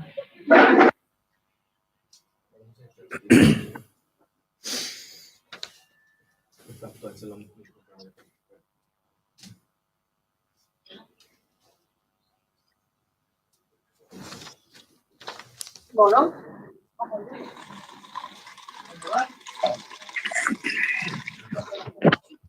Mä ainakin kuulen jotain. Joo, mä en tiedä, kysyykö te multa jotain, kuuluuko? Joo, kyllä mä sultakin vähän kysyn. Kuuleeko se mua? Joo, kannattaa aina sanoa, että kuuluuko Jetro, niin tietää, kenen helvetiltä tässä puhutaan. Joo, kyllä mä mielestäni sanoin, mutta joo, ei se mitään. Ei se sitten ainakaan toiminut, mutta nyt toimii, hyvä juttu. Eli täällä sun kanssa siis puhuu Ilari Isomustervi ja Lutes on mesta, mistä puhutaan. Hyvä, että pääsit tulee. Vaikka et nyt päässytkään paikan päälle, harmi. Mutta ei se mitään. Mä istun tässä valmiiksi. Haluatko sä, Mikko, ei siellä vaan kukaan puhu minkään handsfreehin, koska nyt ainakin joltain kuuluu huonosti ääni. Kuuleeko sä mua nyt? Joo, sut mä kuulen, mutta aika heikosti. Okei, Jetro kuulee mut aika heikosti. Kuuleeko sä nyt paremmin?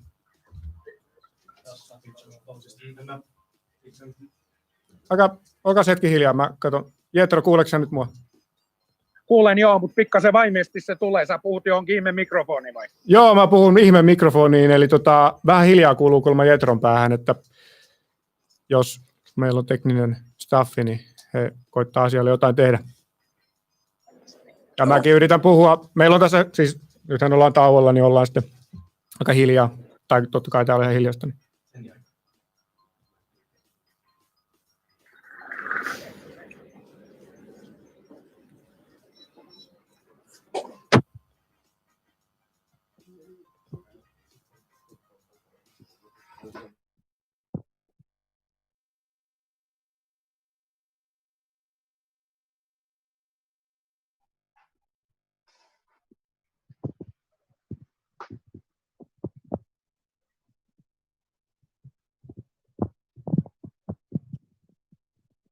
Kun teet, istuuko se vaan siinä?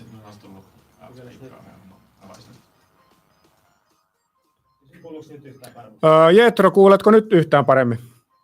Joo, nyt on hiukan parempi. Joo. Hiukan parempi on nyt. Hieno homma.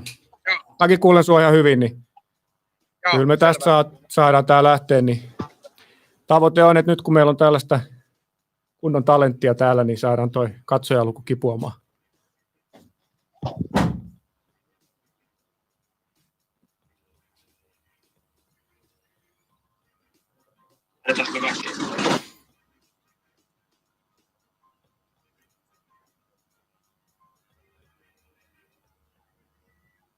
Eli Klausille tiedoksi kaikki tosiaan kuuluu aina täältä kiertää, kun sä puhut jotain, niin ne kiertää tänne mulle. Et ei sillä väliä ole, mutta kun vaan on kaikki hiljaa, niin sitten toimii. Aha.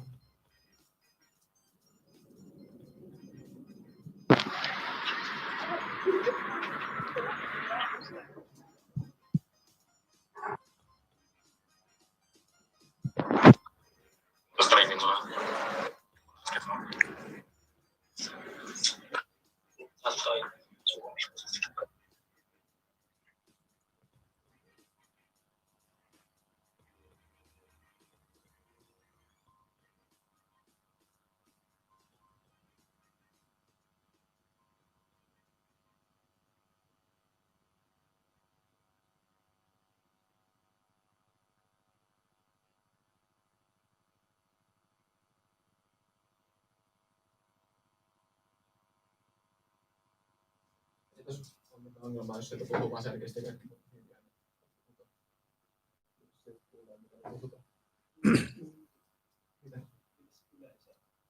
Kaikki kuuluu tonne.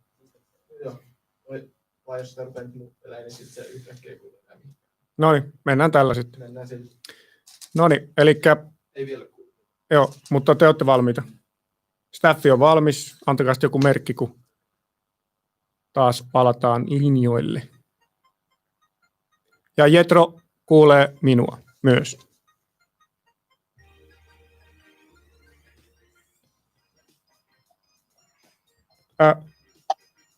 Okei, ja ollaanko me back? Okay, we are back, and this next section will be in Finnish. We have Jetro Roosted with us for the next about 30-40 minutes. So, and after that, we will be hosting the pitches, and we will have about 7 aspiring startups here. So I hope that everybody tunes in, at least 10, but of course tune in now. But now we continue in suomeksi. Okei, eli Jetro Roostetti meillä täällä haastattelussa. Kuuleeko sä mua? Kuulen oikein hyvin, kiitoksia no niin, vaan. Aivan loistavaa, hei. Mahtava juttu, että tulit. Olisiko kiva, jos kertoisit vähän nopeasti itsestäsi vähän meidän kuulijoille? Varmasti kaikki aika lailla hyvinkin tietää, että kuka mies puhuu. Niin, tietysti esittely aina paikallaan. Mä oon tehnyt kaikenlaisia hommia. Monet tietysti tunnistaa meikäläisen tuolta televisiosta tai vaikka iltapäivälehdistä ja miksei myöskin 7 päivää julkaisusta. Tässä on pörrätty ja hörrätty enempi vähempi julkisuudessa toistakymmentä vuotta, mutta ennen kaikkea mä olen asuntokauppias, kiinteistövälittäjä ja yrittäjä. Mulla on 27 yritystä ja suuri niistä on meidän Ruutukasi Oy-konserni ja meillä on siellä kaiken kaikkiaan 200-300 ihmistä töissä. Et siinä se oikeastaan nyt lyhyesti tiivistettynä meikäläisen elämä on. Niin, että monenmoista on niin kuin työn alla. No on tässä vedetty muutakin kuin pulkkaa, vanha sanalasku. No niin, juuri näin. Nyt otetaan vaan ihan vähän koronasta, ei viitti siitä ihan hirveästi lätistä, mutta tässä Helsingin Sanomissa yksi ravintolayrittäjä sanoi näin, että koronan jälkeinen aika on nyt, että kannattaa lopettaa sen märehtiminen, niin mitä sä oot mieltä tämmöisestä? Niin, itse asiassa mä taisin sanoa tuon kuukausi sitten, että hän on hyvin siterannut mua. Kyllä se näin on. Tämä on tietenkin vakava asia ja tällä ei voi mitenkään leikkiä, mutta sen verran mäkään en tosiaan koronasta haluaisi puhua, mutta se mitä tämä vaikuttaa nyt lieveilmiönä ja muuta ja kuitenkin kun tiedetään mitä tämä tosiasiassa on terveyteen vaikuttanut, niin mä oon sitä mieltä, että nyt pitäisi kyllä varautua. Mehän ollaan semmoinen kansakunta, että kun tulee taantumia, lamoja, no tämä on nyt tietysti ensimmäinen pandemia, tällaista ei olla koskaan kohdattu eikä nähty tai koettu, niin meidän pitäisi aina ymmärtää, että nämä on niitä aikoja, kun tehdään tiliä, näissä se nousu sitten lähtee tulemaan. Kyllä, juuri näin. Eli nyt pitäisi olla niin kuin ahne, kun muut on pelokkaita, olisiko näin? Niin, ahneus on aina aika huono termi, mutta rohkeus ja dynaamisuus ja selkeä oma visio siitä, mitä tulee tapahtumaan ja mitä itse tekee, niin se on ehkä se kaikkein tärkein juttu. Joo. Nyt kun me halutaan inspiroida kaikkia nuoria yrittäjän alkuja täällä, niin voisitko kertoa ihan konkreettisesti, että miten tuli tienattua ensimmäinen 100 tonnia? Niin konkreettisesti, jos puhutaan, kato mä oon niin vanha pieru jo, että mä aloitin markka-aikana, että se oli ihan eri asia tienata 100 tonnia markossa kuin 100 000 euroa aikoina, mutta kyllä se lähti siitä, mulla oli siihen aikaan, mä aloitin siis vuonna 1998 asuntobisneksen lokakuun 1. päivä ja ensimmäinen 1,5–2 vuotta meni kyllä puurtaessa. Mä olin turhan nuori tähän alaan. Mä joutuisin todistelemaan kaikille, että minkä takia mä myysin ihmisen tärkeimmän omaisuuden ja miksi ylipäätään se antaisi mulle myyntiin. Mutta se ensimmäinen 100 tonnia tuli tienattua mun 3. työvuotena. Eli silloin elettiin vuotta 2000. Se oli vielä markka-aikaa silloin. Ja kyllä tietysti fiilis oli kovin hyvä ja bileet oli pirumoiset. Okei, selvä. Mutta varmaan tuli kaikki epäonnistumisiakin siinä, niin voisitko vähän kertoa, että mitä kaikkea on tullut yritettyä ja missä olet epäonnistunut? Niin, elämään tietysti kuuluu olennaisesti epäonnistuminen ja kun isolla pensselillä vedetään ja monessa paikassa sohataan, niin siellä kaiken näköisiä tulee. Mä oon aina ajatellut se niin, että mä en koskaan häviä tai epäonnistu, mä opin paremminkin, en tee sitten toista samoja virheitä. Totta kai meillä menisi nyt 3 viikkoa, jos mä mun omat virheeni tässä alkaisin luettelemaan. Niin pirusti niitä on tullut tehtyä, mutta kyllä semmoinen niin kuin valmistelemattomuus asioihin, mitä seuraavaksi tapahtuu, ehkä on ollut meikäläisen semmoinen suurin kompastuskivi. Ja sillä mä tarkoitan sitä, että jos on tulossa joku isompi asiakas, niin sinne lähdetään sinne asiakkaan luo vähän niin kuin rotsi auki ja ja sitten ei muisteta kaikki asioita ja jää kauheasti kysymysmerkkejä ja sitten kun sä et pysty vastaamaan, sä et tunne sitä tuotetta, sä et pysty vastaamaan opponentille eli asiakkaan sitä, että mitä vaikka se tuote sisältää, missä on valmistettu tai tämmöisiä, niin silloin puuttuu luottamus ja jos sulla puuttuu luottamus tänä päivänä, niin et sä kyllä kauppaakaan sitten tee, että jos nyt haluat oikein jonkun esimerkin, niin asuntokaupan puolella tulee semmoinen, että mulla oli 7 A-talossa myynnissä 2 ja samaan aikaan myös 7 B-talossa ja rouva halusi ostaa 7 A-taloa ja mä myin hänelle 7 B-talon, niin kyllä siinä sitä munausta oli jo kerrakseen, eli myin perkele väärän asunnon. Okei, onko sen jälkeen myynyt vääriä asuntoja? Ei, luojan kiitos, toi oli niin kuin uniikki kokemuksena. Mitäs kun sanoit siitä vielä, että nuorena äijänä rupesit myymään niitä asuntoja, niin kuinka tärkeää se oli, kun eihän sulle varmaan kukaan tullut sanomaan, että no niin, nyt sä oot tarpeeksi pätevä myymään asuntoja, vaan sä vaan totesit, että mä rupean myymään asuntoja, niin onko tämmöinen mentaliteetti tärkeä, että ei odota mitään lupaa keltään? Joo, kyllä se näin on. Ja nythän pitää tietysti muistaa se, että koulun penkiltä kenestäkään ei tule myyjiä, mutta se antaa valtavan hyvän pohjan tehdä sitä mihin valmistuu tai mikä se ikinä se ammattikunta tai ala onkin. Et mä oon kyllä itse oppinut myyjä ja yrittänyt toimia rohkeasti ja mennyt vaan niin kuin tilannetta päin, vaikka en kaikista olisi tiennytkään tai en olekaan tiennyt. Niin kyllä se näin on. Totta kai vanhempia ja viisaampia kannattaa kuunnella ja semmoisia turhia virheitä on ihan tyhmä ja typerä tehdä siihen palaavaa kaikkia aikaa, mutta noin niin kuin kiteytetysti, niin sinne vaan rohkeasti ja itse tekemään. Kyllä, ja ainakaan jos mä oon oikein ymmärtänyt, niin sä et ole ihan hirveästi kouluja käynyt, mutta silti oot aika hyvin pärjännyt. No olet ymmärtänyt ihan oikein. Mä kävin peruskoulua ja siihen vielä 10. luokka siihen aikaan sitä kovasti käytettiin.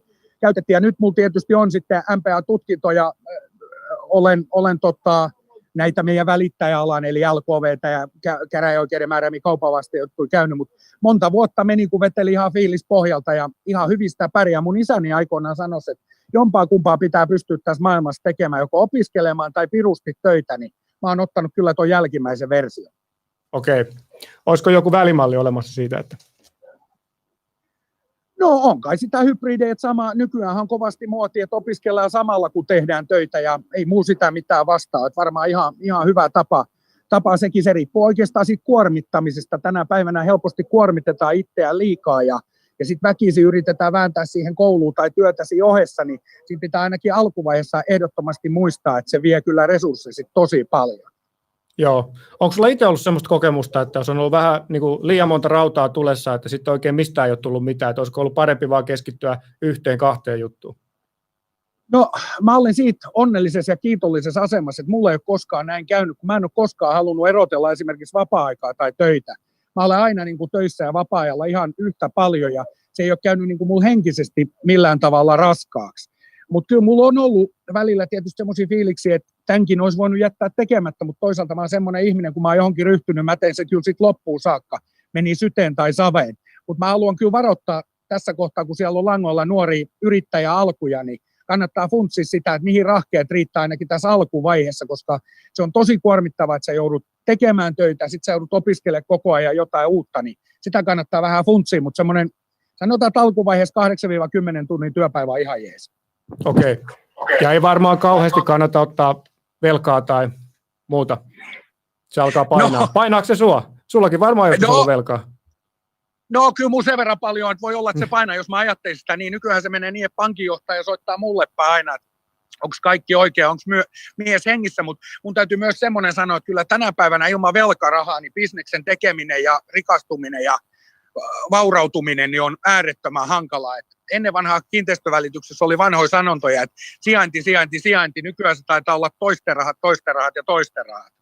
Okay. Kyllä tässä elämässä lainaa tarvii ja se on ihan hyvä, että sitä saa. Joo, että sitä ei pidä pelätä.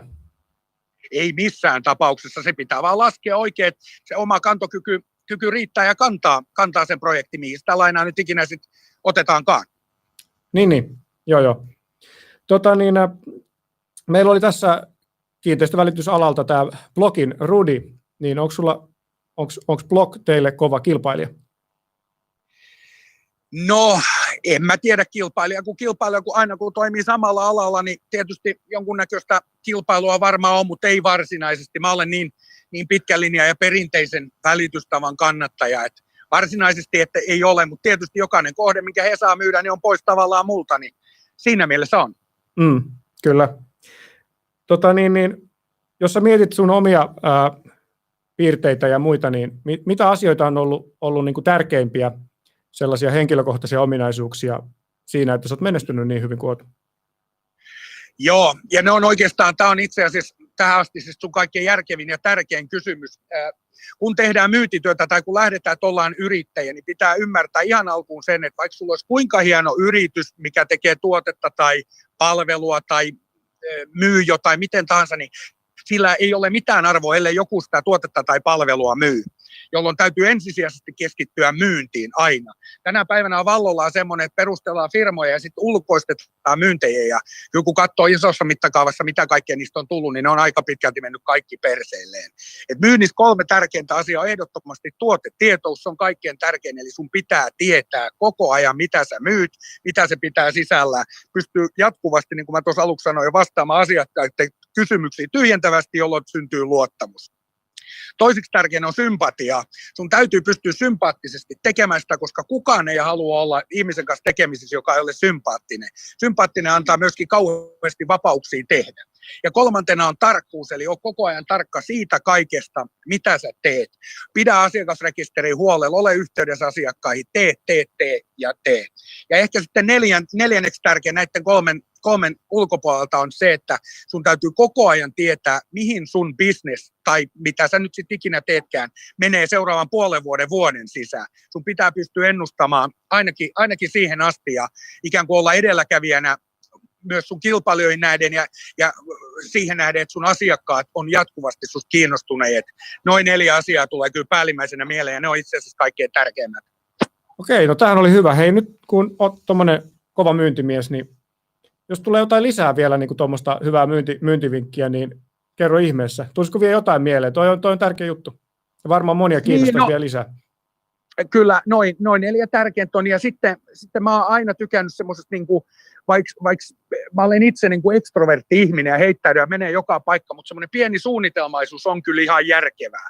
Eli haaveet paperilla muuttuu todeksi tosi monesti, ja mä tiedän, että se on tosi kornia sanoa, että sä saat just sitä, mitä sä tilaat ja haluat, niin se pitää kyllä paikkaansa, että jos sä päätät, että sä haluat nyt vaikka kesämökin Kustavista, niin kun sä keskität kaiken voimaa ja tarmon siihen kesämökkiin, niin sä tuut kyllä sen jonain päivänä saamaan. Mä tiedän, että toi on tosi niin kuin väsynyttä tekstiä, mutta näin se vaan pitää paikkansa. Ei, mutta siis tätä meidän kuuntelijat varmasti haluaa. Motivaatio, se on tosi tärkeää. Sitä, että aloittaa, eikä vaan mieti. Niin. Ja se on just näin, ja motivaatio on tietysti monessa kohtaa myöskin raha. Sen takia mä oikeastaan sanoinkin tuosta pankkilainasta, mitä sanoin, että kun on semmoinen pieni kiristys päällä, niin se kummasti pistää motivaation kuntoon. Joo. No nyt kun päästiin tähän, niin muistaakseni sun elämältä, sä oot kuitenkin jo vähän nähnyt maailmaa, niin onko semmoisia tiettyjä semmoisia haarakohtia, että mitkä on ollut, niin kuin nyt kun katsot jälkeenpäin, niin olisi ollut, niin kuin, että jos olisit valinnut toisin, niin olisiko tapahtunut toisin, jos valitko oikein, valitsitko väärin, vähän avaa sitä.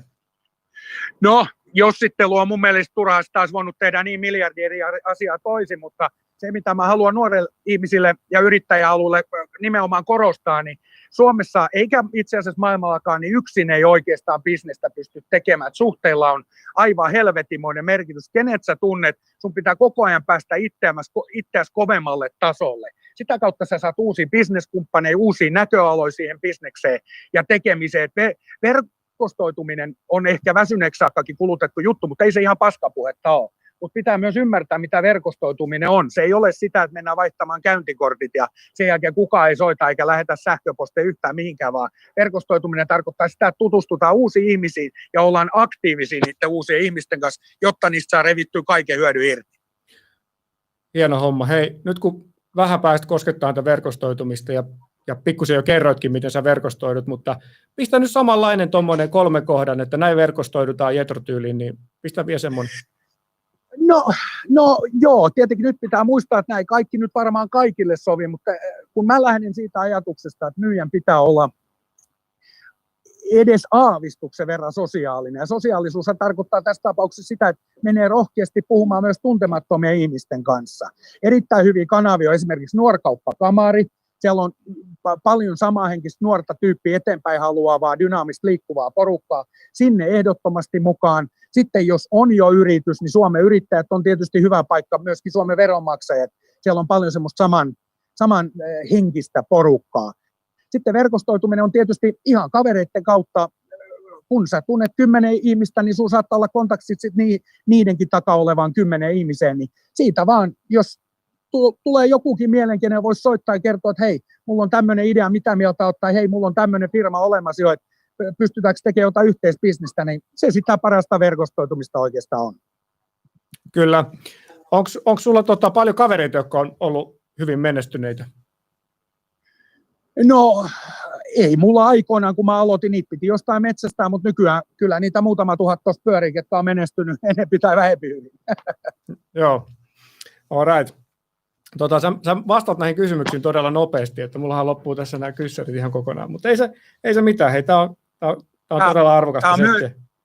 Tämä on myöskin sitä bisnestä, ole aina nopea ja ketterä. Okei, mutta hei, mitä sitten, kun säkin oot varmaan tommonen myyjä, että sä oot vähän tommonen puheliaampia kaikille, ja tommonen ulospäin suuntautunut, mutta se ei varmaan sovi aina kaikille semmoinen myyjä, että joku haluaa vähän ehkä rauhallisemman myyjän, niin varmaan semmoisillekin on kysyntää, että ei tarvitse olla välttämättä tommonen tosi vilkas ekstrovertti.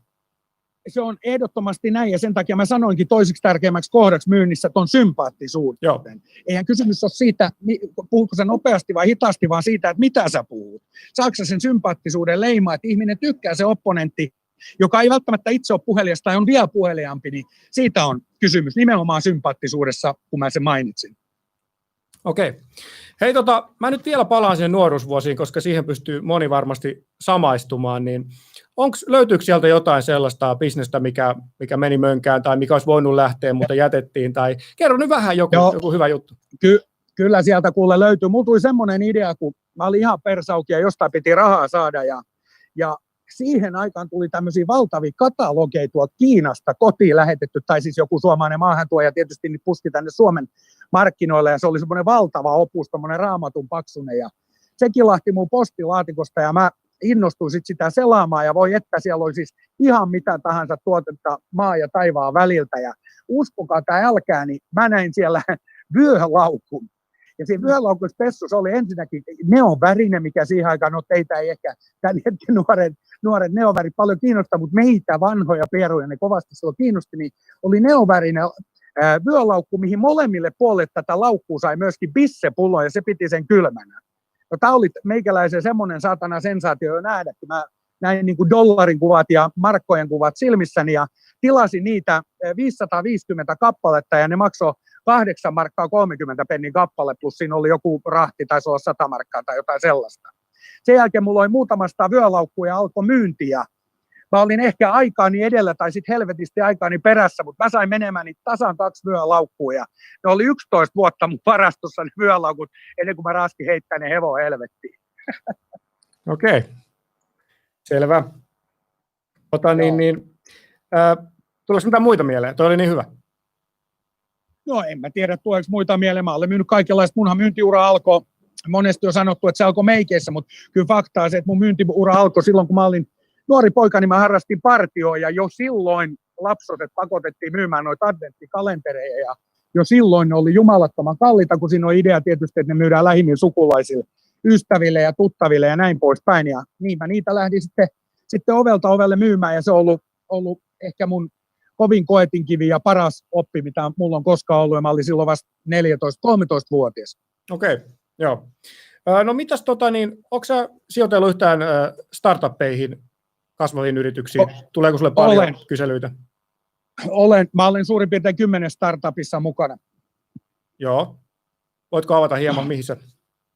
No ehkä kaikkein tunnituin on niistä kun me tehdään Jaajo Linnomaan, mun hyvä ystäväni kanssa, tämmöistä kuin Virtual Traveler, joka on siis idea on siinä se, että travellerit eli matkaajat, kun kiertelee pitkin maailmaa, niin ottaisi tämmöisen 360 kameralla kuvaa siitä kohdepaikasta, vaikka nyt Pariisista pyörii siellä Louvret ja muut nähtävyydet ympäri, ja sitten jos sä suunnittelet matkaa Pariisiin, niin sä todennäköisesti googlettelet vähän sitä kohdetta, haluat nähdä, mihin voisi mennä syömään, missä voisi olla hyvä meininki, mitä voisi nähdä ja katsoa, kun sitä aikaa ei välttämättä ole kuin 3-4 päivää siellä kohdepaikassa. Ja me ikään kuin tuodaan tämmöinen mahdollisuus, tai tuotiin tämmöinen mahdollisuus tutustua kotona tähän tulevaan kohteeseen ja kovasti siinä kiinnostusta on ollut. Se nyt on ollut yksi startuppi. Onko rahaa tullut?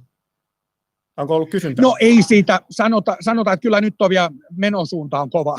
Okei, selvä.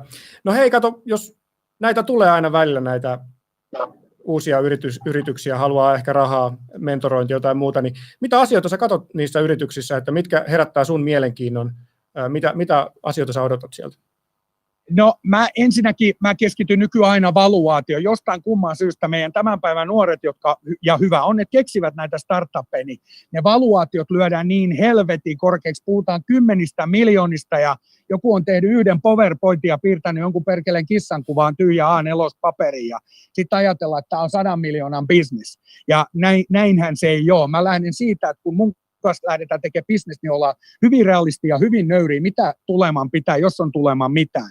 Mitkä on ne riskit, että semmoista niin kuin läpäti jargoniin, niin sitä mä en kestä ollenkaan. Mä oon nähnyt sitä ihan tarpeeksi. Voisin nyt muutama esimerkki heittää, mutta en viitti firman nimiä sanoa, mutta lähdetään siitä, että ensimmäiseksi puhutaan 30 miljoonan valuaatiosta. Sen arvoisia ei kyllä firmoja ylipäätään Suomessa kovin montaa ole, niin toi on tärkein. Sitten mä katson tietysti sitä sitoutuneisuutta, että millaisia tyyppejä siellä takana on. Mä ymmärrän tietenkin sen, että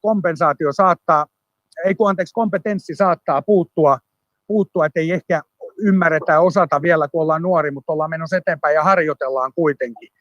Sitä mä vähän katson sitä nimenomaan motivaatiopuolta. Ja kyllä mä katson sitten ylipäätään sitä sidosryhmää ja sitä liiketoimintasuunnitelmaa tai mallia, mitä sen ympärillä on tehty. Okei. Kuinka paljon sä oot valmis heittää hyvää startuppia? Onko se 100 000, miljoona? Kyllä mä oon laittanut 100 000 euroja. Joo. Okei. Eli periaatteessa, jos jollakin on hyvä idea, niin sulle voi laittaa sähköposti. Joo, ja mulla laitetaankin. No on varmasti. En mä paljon liioittele, jos mä sanon, että mun 30 per viikko tulee. Siellä on kaikennäköistä startuppia, ideaa ja muuta. Okei. No hei, tuossa tuli tämmöinen kysymys meillä chatista, ja ihan by the way, niin chattiin saa laittaa kysymyksiä, jos sellaisia on. Tämä vähän nyt on multa, ei liity ihan startuppeihin, mutta ei se mitään. Tässä kysytään, että miten päädyit viihdealalle ja miltä sun tavallinen päivä näyttää? No, mä päädyin viihdealalla outoja reittejä niin kuin monen kohtaan tässä mun elämään. Mulla oli semmoinen, että mun ensimmäinen niin kuin TV-homma oli Diili-niminen ohjelma, joka kuvattiin vuonna 2009 ja vuonna 2008 Suomeen kohtasi ensimmäinen euroajan taantuma, joka meni sitten jo laman puolellekin pahimmillaan ja joka puolella uutisissa ja mainoksissa kaikista tulee, että nyt Suomi ajautuu taantumaan ja konkursseja tulee ja ongelmia ja muuta. Ja mua alkoi itsekin se sen verran jännittää, että kun mä avoin televisio, niin varmasti Suomen tunnetun rantaruotsalainen Jallis Harkimo haki itselleen myyntijohtaja Siporanta-nimisen projektiin. Se oli siis joulukuussa 2008 ja niinpä mä lähetin hakemukset sinne ja tammikuussa oli koekuvaukset ja helmikuun lopulla alettiin jo kuvaamaan. Että se oli tämmöinen niin kuin sattumusten kautta ohjaamaan. Ja mitä tulee siihen mun tavalliseen päivään, niin se on aika tarkkaan niin, että mä heräilesin 6 aikaa, vetelen puopannua kahvia ja lähden työmaalle ihmettelemään. Tietysti jos ja kun siellä jotain sovittua asioita ne hoidetaan ja jos mulla tulee niin sanottu tyhjä hetki tai tämmöinen yksinäinen tunne, niin sitten mä alan etsiä jotain muita bisneksiä. Lähettelen asiakkaan viestejä, ostaa nyt jotain ja tehdään jotain kauppaa. Okei. Monta bisnestä sulla nyt pyörii tällä hetkellä niin kuin päällekkäin yhtä aikaa? Monta niitä on? No siis mulla on 27 yritystä, mutta totta kai niissä on omat vetovastuut, että mä olen tietysti hallitusjäsenenä ja näin poispäin, mutta 27 niitä kaiken kaikkiaan on itse asiassa 29, mutta 2 ei toimi nyt. Okei, joo. Mutta kuinka monesta niistä sä oot niin kuin päivittäin toiminnassa mukana? No mä oon päivittäin toiminnassa oikeastaan 3 yhtiössä. Toi mun kiinteistövälityspuoli, sitten mulla on asuntosijoitusyhtiö ja sitten on toinen asuntosijoitusyhtiö, missä on valtavasti porukkaa, niin nämä 3 on semmoista mun päähommaa, että toi televisiotyö, niin niitä tehdään sitten, kun siihen aikaa on. All right. Mitäs mä en tiedä paljon meillä on aikaa eilen, mutta varmaan ihan hyvin vielä, mutta otetaan silti tähän väliin, että nyt meillä on paljon nuoria yrittäjäksi haluvia tuolla kuuntelemassa tätä juttua, niin pidä jonkinlainen motivaatiopuhe heille. Vähän perseelle potkimista. Joo, no niin kuin sanottu, että Zen Cafella on sellainen biisi, en muista nyt just mikä se biisin nimi on, mutta siinä kerrotaan siitä, että seiso selkä suorana sänkys edessä joka aamu, kun sä lähdet liikkeelle. Ja siitä se oikeastaan lähtee semmoisesta päättäväisyydestä. Ensin täytyy tehdä plääni. Tämän päivän nuoret helposti niin kuin muuttuu semmoiksi veltoksi, massaksi ja ei oteta itsestään koko sitä potentiaalia irti, mikä on saatavilla. Eli ensin pitää hahmottaa kaikki asiat päättäväisesti paperille. Tehdä plääni vaikka 2, 3, 4 vuodeksi. Se on ihan ymmärrettävää, että se on niin pitkä aika nuoren elämässä, että siihen varmasti tulee kaikennäköisiä muutoksia, mutta se ei haittaa. Mutta että on jonkunnäköinen runko ja näkymä siihen tulevaisuuteen, mitä sä haluat olla, mitä sä haluat tehdä ja missä sä haluat olla. Ja motivointi lähtee aina siitä, että ymmärretään ahkeruuden merkitys. Ja eritoten sen, että sä oot itse omas herra, sun pitää itse tehdä kaikki. Älä koskaan tuuduttaudu siihen, että joku muu tekisi jotain sun puolesta. Suomi ja koko maailma on muuttunut sellaiseksi, että meillä on lojallisuuden puute valtava. Ketään ei ole enää lojallinen kenellekään, vaan kaikki ajattelee semmoisen minä kulttuurilta. Tämä on kurjasti sanottu, mutta näin se vaan on, joten luota ensisijaisesti itseesi. Totta kai sun pitää, niin kuin mä sanoin, löytää bisneskumppaneja ja sitä verkosta ja muuta, mutta se itsensä luottaminen ja se niin kuin paketin kasassa pitäminen on kaikkein tärkeintä. Ja sen jälkeen sä et oikeastaan muuta tarvitse kuin vaan sen helvetimoisen ahkeruuden ja tarmon, kun sä menet kohti just sitä, mitä sä haluat. Kaikki muu möhinä ja pölinä siinä välissä on turhan päivästä paskaa. All right. Mitäs onko se sillain, että pitääkö olla, jotta voi menestyä jossain alalla, pitääkö olla siitä alasta kiinnostunut vai pitääkö vaan tehdä jotain, missä näkee jotain tekemisen arvosta ja se kiinnostus tulee sen jälkeen? Ei, kyllä se lähtee aina ensimmäisestä kiinnostusta. Totta kai siis kaikkien voi oppia. Ja totta kai joku ihminen voi mennä kokiksi, vaikka hän halunnutkaan olla kokki, mutta sitten hän innostuskin olemaan kokki. Tällaisia tapauksia tietenkin on, ettei tämä ihan niin mustavalkoinen juttu ole. Mutta kyllä mä lähden siitä ajatuksesta, että sun täytyy ensin saada se impulssi ja se kiinnostus johonkin ja sen jälkeen vaan rakastaa sitä lajia, sitä bisnestä, sitä juttua, mitä sä teet. Okei. Mä kysyn saman kysymyksen, kun mä kysyin tuolta Jussi Palolalta, eli teilläkin varmaan moninaisissa bisneksissä on jonkinlaisia haasteita, mihin te tarvitsette ratkaisuja, niin onko sulle jotain antaa semmoisia ihan konkreettisia haasteita, mihin te tarvitsette ratkaisuja tänä päivänä, jotta joku kaveri tuolla ruudun toisella puolella voisi ottaa kopin siitä ja ehkä luoda sen ratkaisun teille?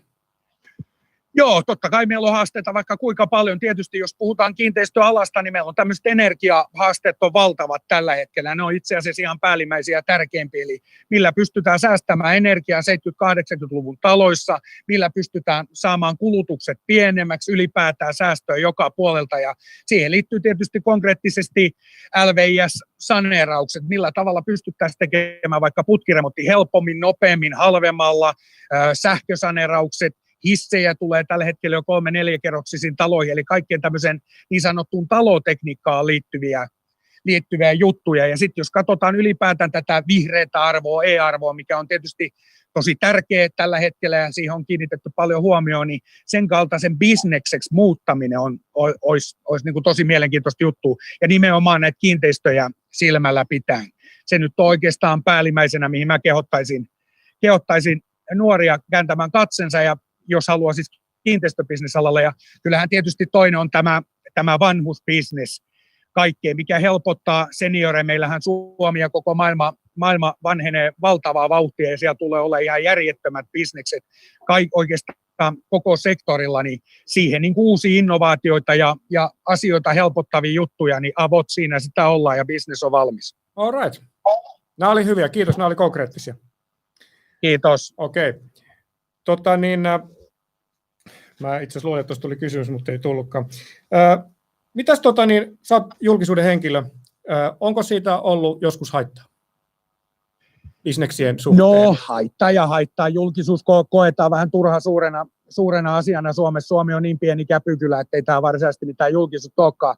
Jos nyt jotain haittaa haluaa välttämättä hakea, niin kyllähän jos saisit 1-2 aikaa haluaisit juoda viinaa yksinässä jossain baarissa porukkaa reppusellessa kertomassa erilaisia hauskoja juttuja, niin se saattaa joskus hiukan rasittaa, mutta mä olen sellainen ihminen, jotenkin tällainen helposti lähestyttävä tyyppi, niin en mä siitä ole iso ongelmaa itselleni tehnyt. Eli ehkä on ollut enemmän hyötyä kuin haittaa. Joo, julkisuudesta on valtava hyöty kaikki puolin. Mä valehtelisin, jos mä muuta väittäisin. Se on, tulee tunnettuuden kautta, se on ensiarvoisen tärkeää kaikissa bisneksissä. Mä oon käyttänyt joskus semmoista vertailua, että mä oon vähän niin kuin asuntokaupan leijona, että jos leijona tulee nurkan takaa, niin ei sen tarvitse esitellä, kuka helvetti se on. Jokainen tietää, että se on leijona, ja mulla on käynyt asuntokaupassa niin. Okei.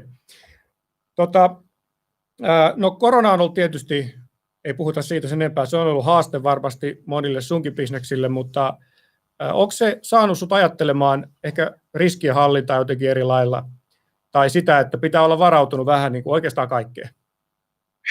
No varmaan joo, kyllähän tämä niin kuin on pistänyt ylipäätään miettimään tällainen, niin kuin puhutaan maskipakoista ja maskisuosituksista ja miten niin kuin tämmöinen pandemia voi lähteä jostain ja miten se voi muuttaa niin kuin koko maapallon kulkua kuitenkin. Mä oon kuitenkin käyttänyt semmoistakin vertailua jossain, että me luullaan, että me keksitään rokotetta koronaan, mutta se voi olla, että tässä kävi niin, että korona rokottikin nyt maapalloa. Et kun katsotaan vaikka nyt Venetsiaa Italiassa, niin siellä alkaa vedet olla vihdoinkin puhtaita ja tämän kaltaisia juttuja niin kuin kymmeniin vuosiin, niin tämä voi olla niin kuin monessa asiassa hyväksikin.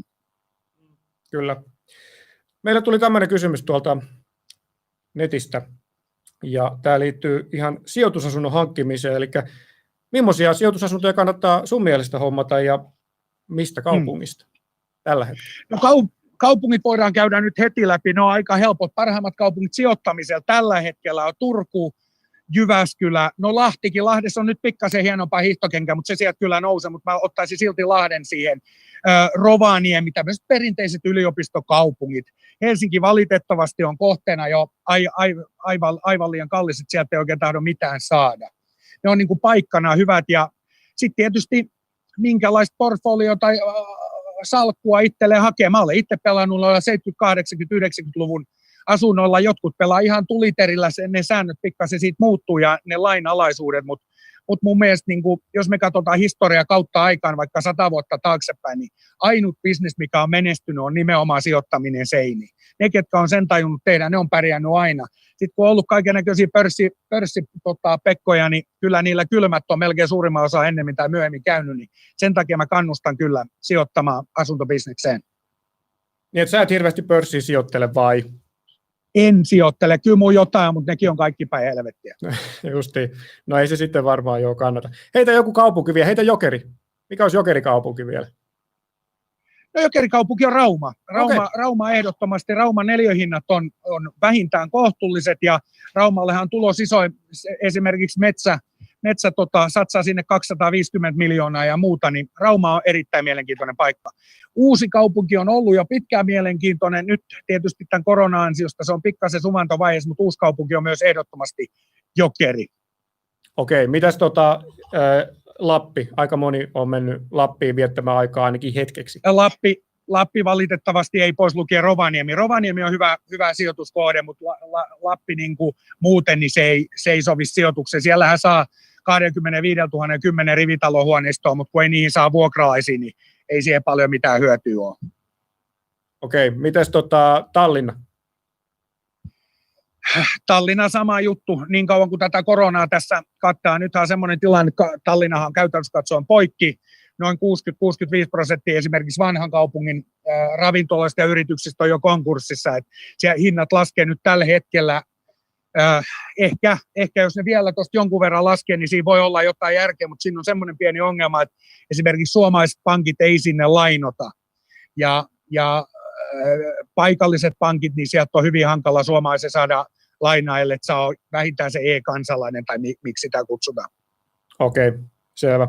Hei, itse asiassa me ei ihan varmaan päästy tähän aiheeseen vielä kiinni, eli tämä riskienhallinta, vähän sivusit sitä, mutta onko tehnyt jotain konkreettisia toimia sen eteen, että varauduttaisiin kaiken varalle? No ei siinä oikeastaan, kun yrittää pitää nyt muutaman tonnin edes pankkitilillä tai jossain on pankkitilillä, nyt ei periaatteessa kannattaisi pitää jeniäkään tällä hetkellä, mutta on muutaman tonnin puskuri, ei sitä varautumista oikein voi muuten tehdä. Ei tämmöiseen, vaikka media on paukuttanut paljon, että kai nyt yritykset varautuu johonkin pandemiaan, mutta millä helvetillä tämmöiseen varaudut, kun ei tähän saa edes vakuutusta. kyllä mun mielestä se varautuminen niin kuin tosi haastavaa on. Pieni rahasäästös pitäminen, vakuuksia noin niin kuin pankkilainaa varten niin voi olla hyvä idea, mutta kun on nuori yrittäjä, niin ei semmoisia mistään saa, ne täytyy ajan kanssa kerätä. Kyllä. Mitä sitten, näkisikö se jotain tämmöisiä erityisiä megatrendejä, kasvavia markkina-alueita tulevaisuudessa, missä olisi hyviä paikkoja? No mä oikeastaan ne jo tuossa luettelinkin, eli vanhus- ja hoivapalvelus on ehdottomasti megatrendi, ja sitten nämä energia-asiat, energiatehokkuus ylipäätään, ne on niin kuin valtavia juttuja. Tietenkin kun puhutaan tästä applikaation maailmasta, siellä nyt on sen 1 miljoona applikaatio, mutta ylipäätään sellaisia asioita, mitkä helpottaa ihmisen ja nopeuttaa ihmisen elämää ja arkea, niin ne varmaan ne megatrendit sitten on. Joo. Mikä asiat saa sinua niin kuin yrittämään ja tekemään niin kuin pitkää päivää ja muuta? Onko se raha, onko se maine, onko se vaan joku elämäntapa? Mikä se juttu on, mikä ajaa siihen? No ennen se oli raha. Mä juoksin pitkään sitä rahaa perässä toistakymmentä vuotta, mutta nyt tänä päivänä, kun mä oon muuttunut vähän seesteisemmäksi, niin nyt on ehkä se, että saa ajan kivasti menemään ja on hauskaa ja mukava tehdä bisnestä, ja mulla on aina semmoinen kaupan nälkä, että mä nautin siitä, että mä teen kauppaa, on se sitten iso tai pieni, mulla ei ole sillä merkitys, kunhan kauppaa vaan tehdään, että se on varmaan se tärkein juttu. Selvä. Olisiko sulla jotain sellaista viestiä opiskelijoille esimerkiksi vaikka siitä, että minkälaisia asioita kannattaisi sun mielestä opiskella nyt? Niin, toi nyt on vähän turhankin laaja kysymys, että on mun semmoinen vinkki, että sun pitää opiskella just niitä asioita, mitkä sun kiinnostaa. Mä tiedän, että siellä on kaiken maailman pakkoruotsit ja muuta, mitkä on pakko vaan mennä läpi, niille ei nyt mitään voi, niin nekin mä suosittelen käymään kuitenkin hyvin, kun ne on tosiaan pakko tehdä. Et kun siellä koulun penkillä on pakko istua, niin istukaa se sitten niin, että sitä on jotain hyötyjä ja kunnolla. Että se oikeastaan niin kuin meikäläisen vinkki on. Teet vaan aina sitä, mikä sua kiinnostaa ja mistä sä innostut ja iloitset ja nautit. Kyllä, selvä. Jos katsojilla on jotain kysymyksiä, niin nyt on vielä vähän aikaa kysästä niitä. Jetro on aika hyvin kertonut tässä asioita. Nyt tämmöinen ihan off topic, että mistä päin soittelet? Kehtaatko kertoa? Tuntuu, että olisit saunassa. Joo, ei mä olen kotona, mä olen varasto, mulla on tämmöinen pieni toimisto-osasto täällä. Aha. Se muuten näyttääkin nyt, kun katsoin, ihan että mä olisin saunassa, mutta en ole saunan lauteella. Joo, okei, selvä. Mitäs sitten näin yleisesti, niin noita sun bisneksiä, niin onko sä ajatellut ottaa exittiä koskaan kunnolla? Myydä kaikki pois? Joo, mä oon semmoisia muutama ottanutkin, mutta en mä tiedä. Varmaan jossain kohtaa nyt se ei ole nyt ehkä niin kielen päällä tai mielessä, mutta ennen mitä myöhemmin. Mulla on lisäksi pari poikaa, jotka kovin innoissaan jo omia siipiä tuossa kokeilee, niin voipi olla, että lähtään koko paskaa heidän käsiin, niin menkää he seuraavat 30 vuotta. Joo. Mitä sä luulet, että jos mietitään tämmöistä, niin kuin meillä on varmasti paljon ihmisiä, joilla on suvussa, ja nythän niitä on paljon, suvussa on yrityksiä, ja ihmiset vanhenee, ja yritykset jää sitten jälkipolville, niin onko sulla jotain vinkkiä semmoisille ihmisille, joilla on, niin kuin, joka tietää, että on tulossa joku firma? Miten siihen kannattaa suhtautua? Niin, no ensinnäkin täytyy suhtautua siihen, että punnita tarkkaan, että onko se semmoinen juttu, mitä sä haluat tehdä. Ei se sua autuaksi tee, että sulla lyödään firma avaimet ja luottokortti ja sanoo, että tuossa on sulla nyt metallifirma ja itse sä oot kiinnostunut vaikka jalkapallosta. Että kyllä siitä kun täytyy pohtia sitä, että ottaako semmoisen vastaan, ettei se muutu itselleen riippakiveksi lähtökohtaisesti. Tietysti nöyrähän ei saa, tai nöyrä pitää olla, mutta ei koskaan nöyristellä, niin tietysti ei lahjahevosen suuhun välttämättä kannata katsoa. Mutta ohjeena vaan, että jos firma olet saanut, niin futsit tarkkaan, että onko se sun juttu vai oliko se esimerkiksi sun äiti ja isäsi juttu. Niin, sä varmaan tunnet jonkinlaista ylpeyttä siitä kuitenkin, että sä oot itse aloittanut toi ja itse sen tehnyt ja sitten ainakaan sulle annettu. Kyllä, ehdottomasti. Joo, siitä varmaan saa jonkinlaista ekstra potkua jokapäiväiseen elämään. Kyllä, ehdottomasti joo. Kyllä siitä nauttia on mukava. Se on aina tärkeää, kun herää aamulla ja on hyvä fiilis. Hienoa. Hei Jetro, kiitos, mutta vielä jos sais loppuun jonkinlaisen, vaikka sä annoitkin sen jo, mutta laita nyt vielä vähän motivaatiota. Kuitenkin ihmiset tykkää sitä niin paljon, niin pistä vähän. No, laitetaan nyt sen verran vielä tuohon loppuun motivaatio, jos otetaan niin kuin 2 osassa. Ensimmäinen osa Kyllä. käynyt ja toinen on sitten tämmöinen niin sanottu viimeistelyvaihe, eli kun sulla on toi asenne kunnossa. Kaikki asenne ratkaisee aina. Muistatte aina sen, että asialla taipumus järjestyy. Jos nyt tuntuu, että on hankalaa ja ensi viikolla on hankalaa, niin 2 viikon päästä on mukavaa. Älkää antako minkään tai kenenkään masentaa teitä ja menette kunnianhimoisesti vaan päin sitä haavetta, mitä te olette paperille kirjoittanut ja sitä tavoitetta, mihin teidät on luotu. Eli se on semmoinen loppumotivaatiopätkä. Kiitos paljon. Tämä oli oikeasti todella hyvä. Kiitoksia kovasti kaikkia hyvää kuuntelijoille ja nähdään ja palataan. Kiitos, okei, moro. Moi. Okei, siinä oli Jetro. Se tuli yhtä nopeasti, lähti yhtä nopeasti. Ei se mitään, me saatiin homma purkkiin. Seuraavaksi meillä on startup, siis pizzauskisa, jossa meillä on, Mikko näyttää mulle numeron 7 eri startuppia. He tulee tänne esittämään heidän liikeideansa pizzaamaan. Pizzaukset on noin 3 minuuttia pitkiä. Palkintoina on erinomaisia palkintoja. Joo, tosissaan. I will continue in English. Whatever Ilari said. No, Ilari said, next up we have a pitching competition coming up with 7 great teams and even better prizes coming up. 2 different prizes. And also, just hold your horses right now. We have a surprise quiz, as we promised. Right now, right about now, you should see a link in the chat to a quiz. And the quiz is about the interviews that we just had, and the prize will be a gift card of 250 euros to Gigantti, or we can figure out where you want to spend it if you win it. So get right there on the quiz right now. It will be open for half an hour or so, and try to answer the questions correctly, and then win the prize. Yeah, right now we will go on a short break and continue with the pitching competition after that.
All right, welcome back everyone to Takeoff 2020. Right now, the interviews are done, but the pitching competition is still left. There's a little bit time left still on the quiz, around 15 minutes to complete it. So click the link in the chat to complete the quiz and win a prize of €250 gift card. All right, we have 7 great teams today here joining us. One of the finest startups in Finland, pitching their ideas, 3-minute pitches each, and then a little bit of break in between. And after that, we choose the winners. We have 2 categories, so to speak. The first one will be a popular vote that you, the audience, can be the judge on that. It is a prize worth of €1,500 in cash. Will do just fine for the teams, I'm sure. And then after that, Rantalainen Financial Management Company will choose their winner right here live. And they have a service package, really awesome service package worth over €4,000.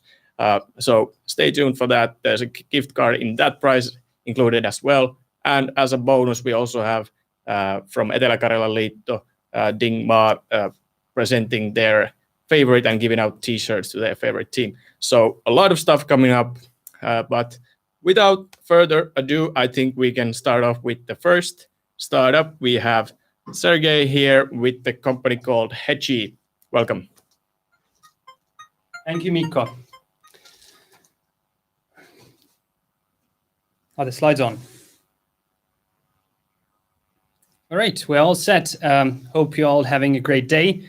Hello, everyone. My name is Sergey, and today I will be introducing Hedgie, the single place to master your personal finance. Please take a moment to remember what it looks like when you log into your online bank. Well, this is what mine looked like when I logged in at the end of last month. And I think the picture should be quite similar. We all spent some money on rent, grocery shopping, restaurants, entertainment, and so forth. But let's be honest, in this fast-paced, allegedly data-driven digital world, expense by category is not really the kind of information one needs to take an action immediately to improve one's personal finance. Instead, what should be bothering us more is what we can do to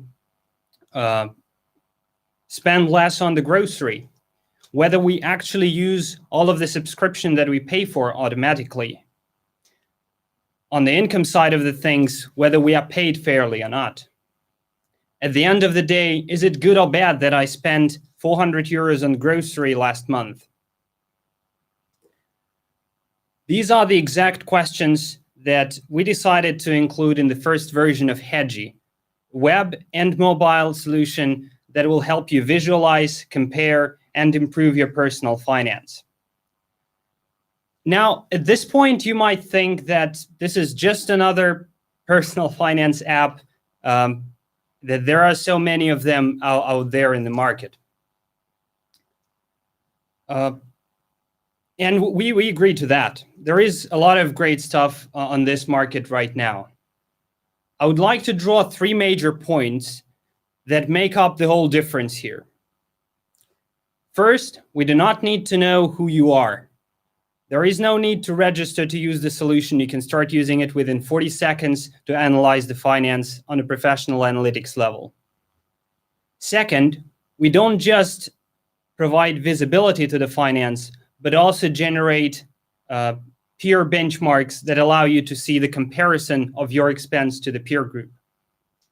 And third, we take another step forward and let you know of the actionable insights that you can take right now to improve your spending and consume more responsibly and sustainably.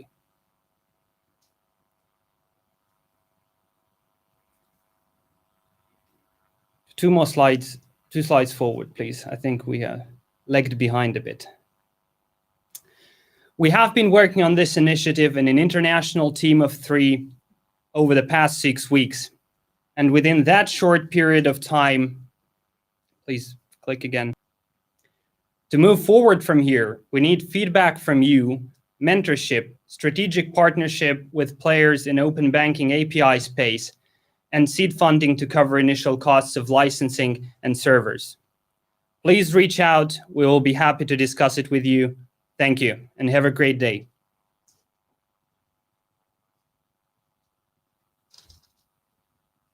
Thank you, Sergey.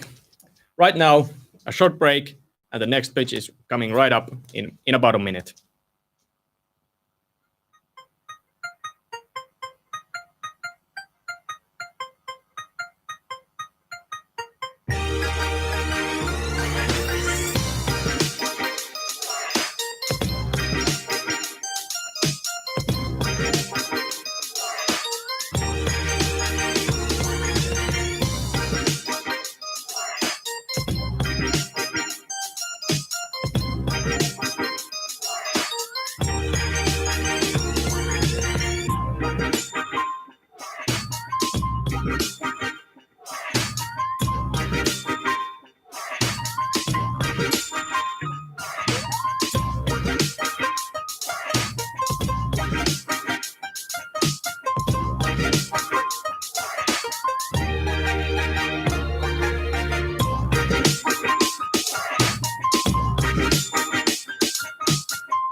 Right. Just one more thing. At the end of the pitches, we will distribute the slides into the chat, so you can go out and check them out and really make sure who you're gonna vote for. So keep that in mind. Next up, we have Tarja from Hollandia. Right. Welcome. Thank you very much. Hello. My name is Tarja Kinisjärvi, and I'm here to talk about a business idea called Palandia, where the company would make unique design products from excess textiles. Can I have the second slide, please? VTT has estimated that Finland produces roughly from 70 to 100 million kilos of textile waste each year. So there's plenty of different kind of patterns and colors to go around. Can I have the third? Thank you. The current trends are about patterns, earth and fruity tones, colors, mixing old and new colors together with old and new textiles. There is a very strong consumer shift towards online stores and supporting local production and also supporting responsible and sustainable products. Can I have the next slide? Now about the competition. About the products that are already sale. They are one-colored. There are no patterns, no bright colors. So there's definitely a marketplace for more colors and patterns. Can I have the next one? Here is a rough estimation about the profits and prices. What Palandia needs funding for is especially buying the fabric and marketing. Right now, if there is products that are made out of recycled textiles, they're not that strongly marketed. So this could give a competitive edge. As an example, it depends if you buy the fabric from outlet stores from South Finland or from South Karelia. The price for the recycled textile can be from €1 up to €7. And the €6 estimation is a rough estimation, thinking about the quality of the textile, the patterns, and the compatibility in using in duvet covers or in sofa cushions. Next slide, thank you. The target market is people between 25 to 45 who are living in urban areas and who want to use colors and patterns in their decor. Next slide, thank you. About the team. I'm currently looking for team members to do marketing and design. It has been quite challenging due to Corona because most students are currently remotely working from their homes. So if anyone is interested, please contact me. And thank you. And the idea is to get funding and get this business started. Thank you. Next slide. Okay. Lastly, the future is created piece by piece from responsible choices. We're here piecing it together for you. Thank you.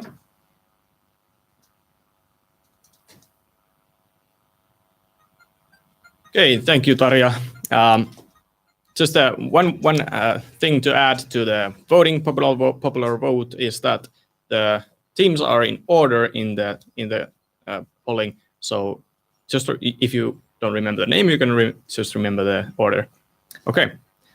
Next up, we have Andre from Order Now, Eat Tomorrow to present his pitch. Welcome, Andre.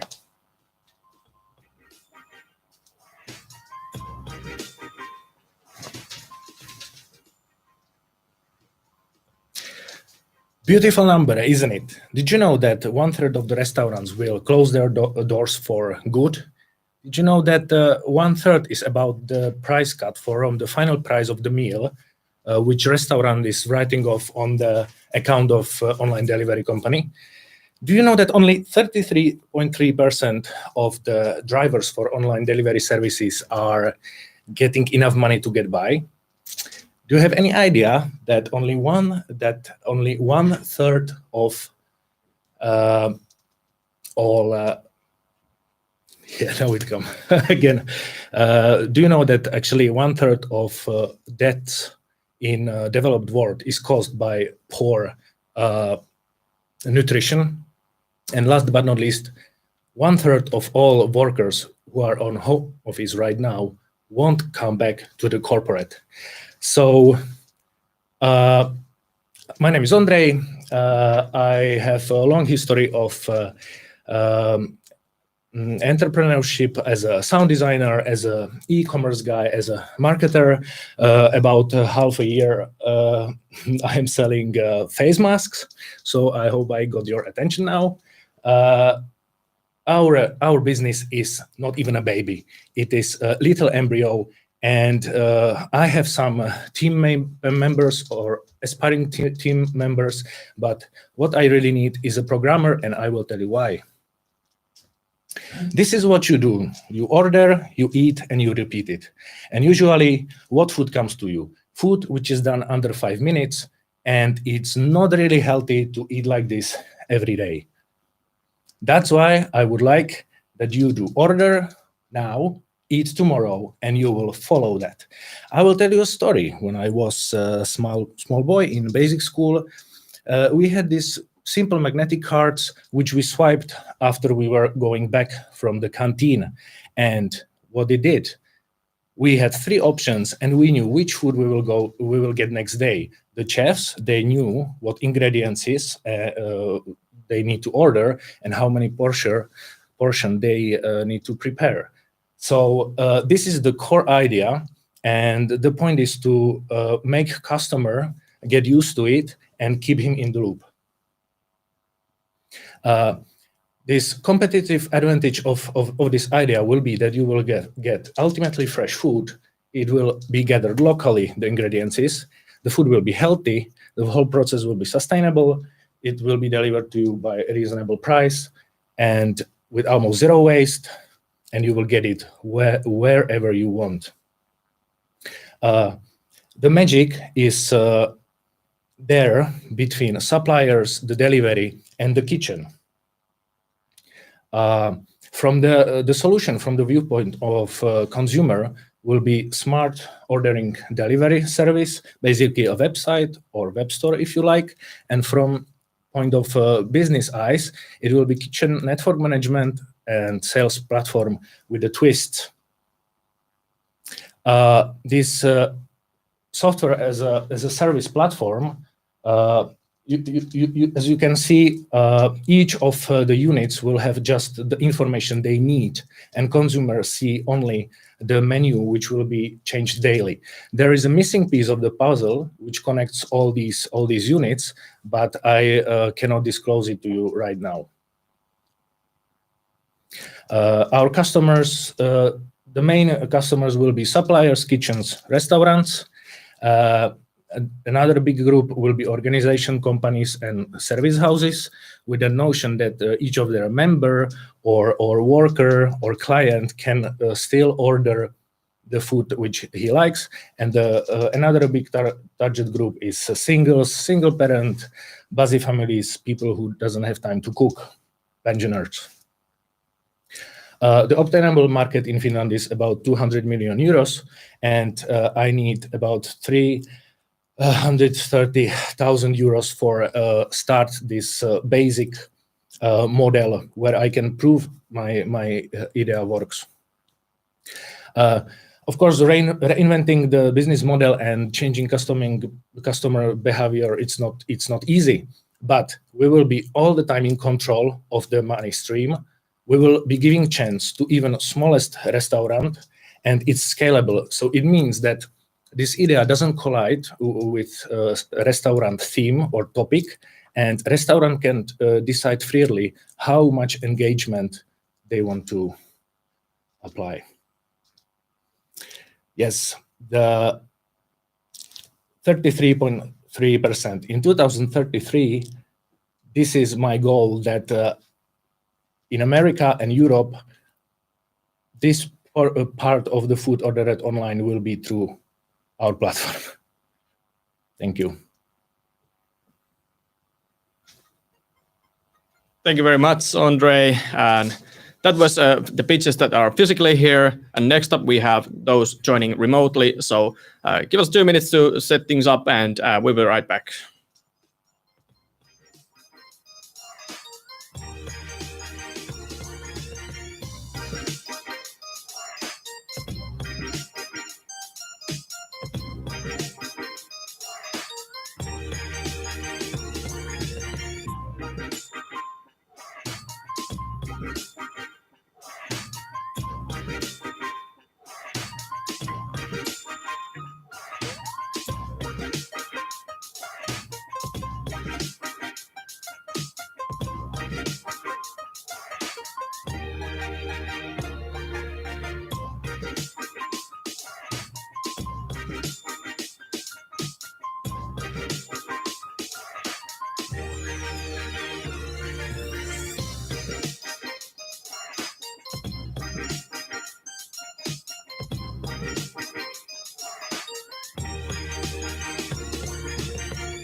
We will.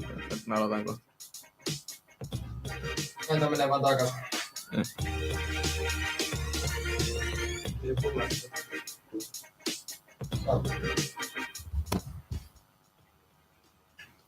All right. Welcome back. Right now we are ready for the pitches that will be remotely here with us. And first we have Richard from PriceTap. Hi. Share the screen.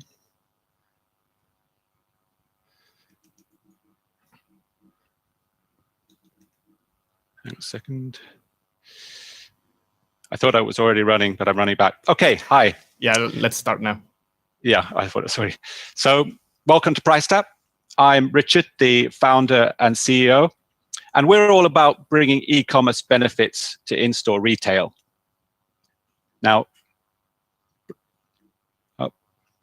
there we go. Now, the challenge is that online retailers can track and react to customer activity.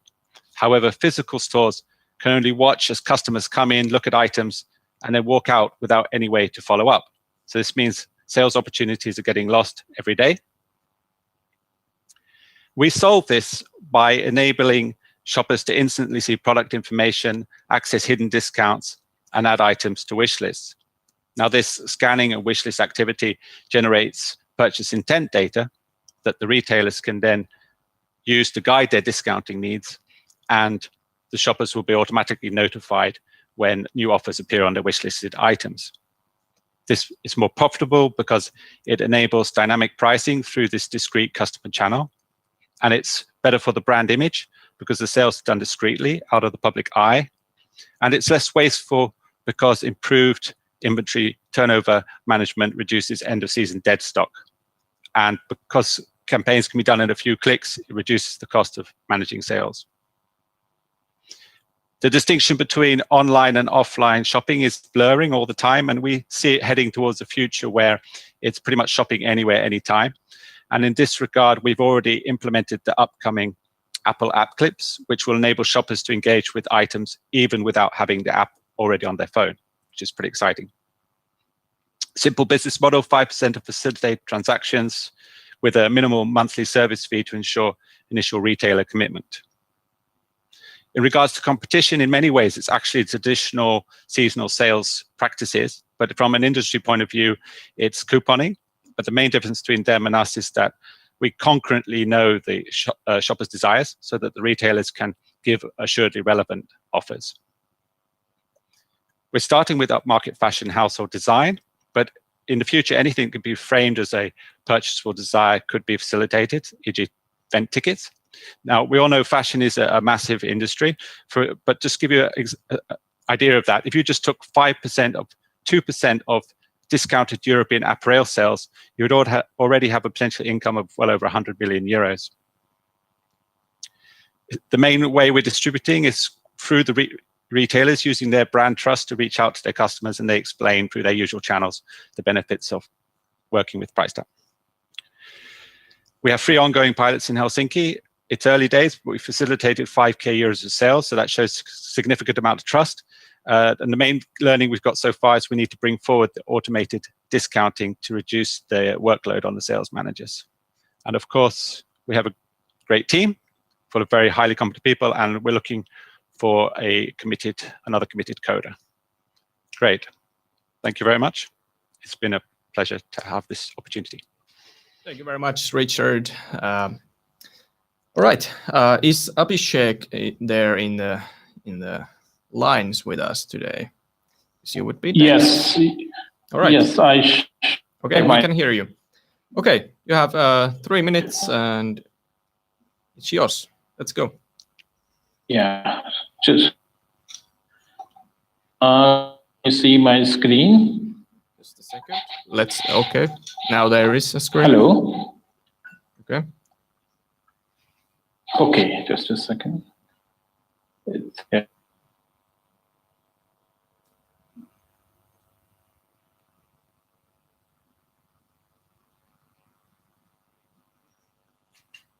We will give you the benefit of the doubt with the loading. Don't worry. Okay. All right. There we go. Okay, so now, yeah, Yes, so you can see now, right? Yeah, so, okay, start now. I'm Abhishek Kumar, and I'm from Ecotect. At Ecotect, we are building houses using large-scale 3D printers and recycled concrete.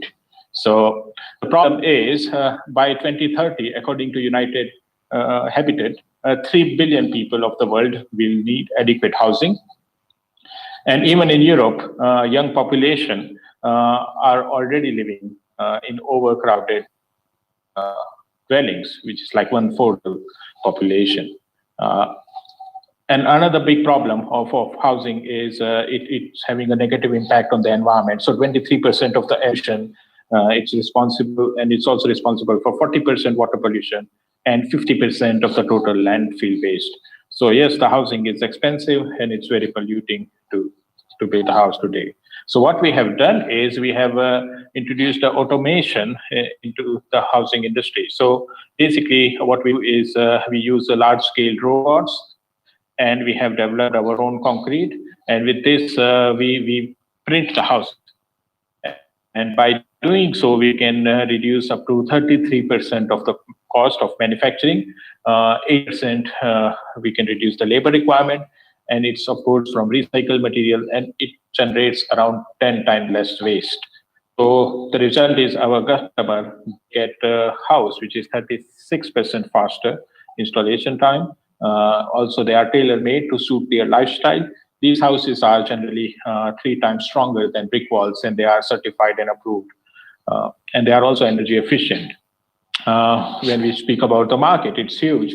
Globally, it's more than 1 trillion euro. In Europe, it's 50 euro, and in Nordic countries, it's 7 billion euros with 45,000 customers. First, we are going to target the customer prefer eco-friendly buildings, and they are around like 20% to the population. The competition is not so much in Nordics, but when we look around the world, giants are industry because they have this business of smart home, and they also want to solve this problem. Our unique value proposition is that we provide a tailored house. We use concrete as a proven material. So it's very simple business model. We sell directly to our customer or individual home buyers. We also the building elements for the construction company, and we have a design marketplace. In this, customers can go and select their designs, and they can customize it. On building, we make 15% of the construction cost, and we take 10% of the profit from our design marketplace. By 2025, we would like to have 10 building facilities in Nordic countries. At year 5, we will do 400 projects, and we will generate 18 million profit. So to do this, we have a great team. I am Abhishek Kumar. My specialization is sustainable housing and digital architecture. I studied from India, and I'm from Stockholm. I was also working in London and in Denmark for many years. And Ville is a serial entrepreneur. Otto is our project manager. Vatsal is a computer engineer. Rahul is an industrial engineer. He works with the robot. And we have an excellent civil engineer, Ville Apro. So we are building a demo house now very soon. So you are most welcome to contact us for more information. Thank you. Much Abhishek and Ecotect. Thank you. Next up, number 6, we have Luis from Gyra. Can you hear me, Luis?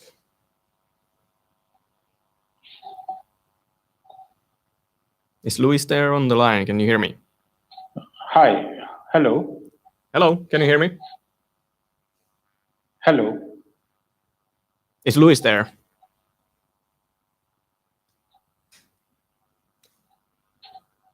Okay.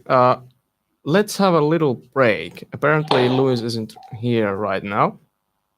So we'll be right back. Abhishek, I think they're muted.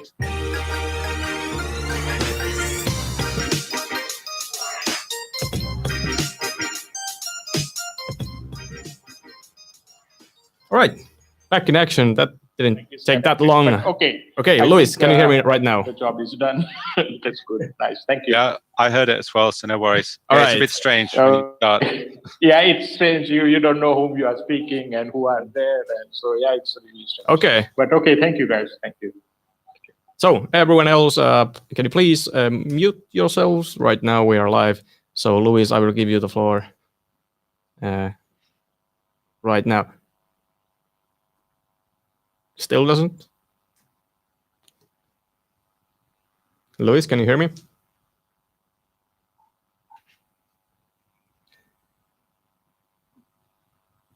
Well, I will take this opportunity to, did I get a sign that Luis is there? So I was asked to unmute. Is it my turn or? Luis, yes, it's your turn. Yeah, I think it's your turn, Luis. But All right. they're trying to establish connection with you or something like that. Oh, okay. Sure. Yeah, sorry, I didn't know. All Okay, right. okay, that's fine. Perfect. Fine. Let me try sharing the screen here as well. Perfect. We are good to go. Luis, the floor is yours.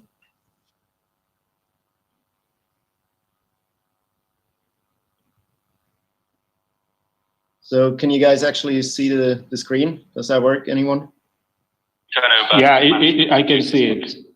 Okay, cool. So am I starting? Is that good? Yeah. I don't know. Wait, you have to ask them. Yeah, you are good to go. But we can see your screen and I can hear. Okay, cool. Thanks. All right. Hi, Helsinki. My name is Louis. I am co-founder and CEO of Jira, a new kind of fashion shopping platform that brings Helsinki's fashion to your fingertips. Now, I just want to start off with just a bold statement. Shopping in a city is inconvenient, and we identified 3 reasons for this. First of all, there's no easy way of finding or getting to know what kind of fashion products are available in your city. So this means most of us probably go into a store, check products out. If they don't find anything, they go back out, go into the next store, and so on and so on. This is very inefficient and not a lot of fun. Secondly, there are hundreds of fashion stores and brands in a city with thousands of products, which is why it's very, very hard to figure things out and get around, so you don't really know where to start. And until today, it is not possible to enjoy personalized offerings in a traditional brick and mortar environment, so when you're shopping in a city. And this is why a lot of us choose to shop at e-commerce giants such as Zalando, what is a very, very big problem for the local fashion retailers. As you can see here, while Zalando was able to grow like crazy over the past 10 years, over 80,000 fashion retailers in Europe went out of business. So we set our goal to change this and make shopping locally more convenient, the e-commerce experience into the physical world. And here you can see 3 screenshots of our app or web app or of our shopping platform that we have been developing. As you can see on the left-hand side, we give you the option to browse multiple stores at the same time without, or on a single platform without leaving our platform. So instead of checking out the web shops and every single store, you just come over to our platform and you can see what they have to offer.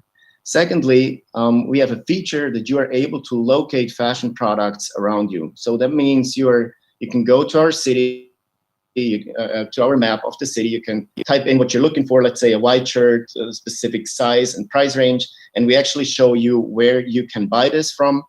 And we also give you the option to just buy directly through us, which we then forward to the retailer, so they will actually send you the products afterwards. Now, this is the team. Dylan, my co-founder, and myself, we are originally from Switzerland, and I'm also sitting here. Unfortunately, the Corona situation has sent me back to my home country. I was studying at Aalto University in Helsinki, which is why I got in touch with the cool city, cool capital of Finland. We also have a development team with Anna and Ilmari up in Helsinki, and we have Inge, who is an advisory board member and an industry expert. We see ourselves more than a shopping platform. I think the recent circumstances all over the world have shown how fragile the world is that we are all living in. But I think it's more important than ever to support the local community and the local fashion brands and stores, because these fashion brands and stores create jobs, pay rents, pay taxes, and attract a lot of tourists, and this is very essential for a city. So this is my question to you. Are you guys ready to go local and experience a new way of shopping? Then please, we'll be happy to have you as a user on board, or also hear from you if you want to get in touch or have any questions. That was it from my side. Thank you very much. Louis and Jaira, thank you very much. And the seventh team is coming up right now. Matvei should be there on the line, and he will be the last one of the startups, but definitely not the least. All right, Matvei, can you hear me? Yes, I can. Perfect. And prepare to share your screen. I can give you the floor in a few seconds. All right, there we go. Matvei and Salidor, the floor is yours. All right, hi guys. So my name is Matvei, and I'm going to present to you Salidor, fashion discovery made easy. So we saw a problem that it's really complicated and unintuitive to do shopping online. You have to browse through multiple different web stores that are all separated from each other, and the user experience is not good in general because of that. So our solution for that is to centralize everything into a single platform. So basically, the goal is to bring all the selection from these stores into a single place. And the idea is to so that there is no need to browse multiple web stores anymore. Everything is found on Salidor. The market situation is pretty good. It's not overly saturated when it comes to such platforms. We don't have any direct competition in Finland, and the one we have is focusing a little bit in different direction. E-commerce is really becoming more and more dominant year after year, so that's a good thing for us. When it comes to the unique selling point, well, first of all, we are focusing on fashion industry and younger demographic. And if we talk about added value for the customer, well, we want to build a platform that is able to suggest individual products to users. Also, we want to, well, actually, we have already done that, create smart product filtering and sorting.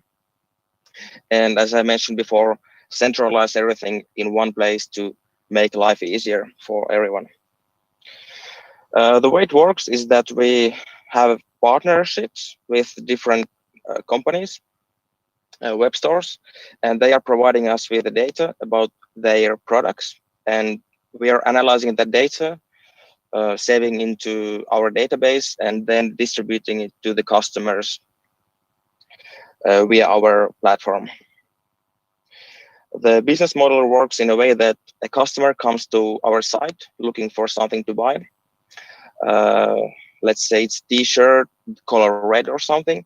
And when the customer has found that product and clicks on it, we will redirect him to the original store, and we will get a commission of 5 to 15% from any purchase made by that customer. So there are some of more to come. It's 20 plus more at least in Finland, and not to mention all the other countries around us. So the good thing about this model is that it's really easy to scale to other countries. So for example, if we establish partnership with a store in Finland, we can easily go to other countries where the same store is operating. So that's really nice. We have a diverse team of 3 people. My name is Matvei, and I'm full stack developer. Aro is a developer as well and data analyst.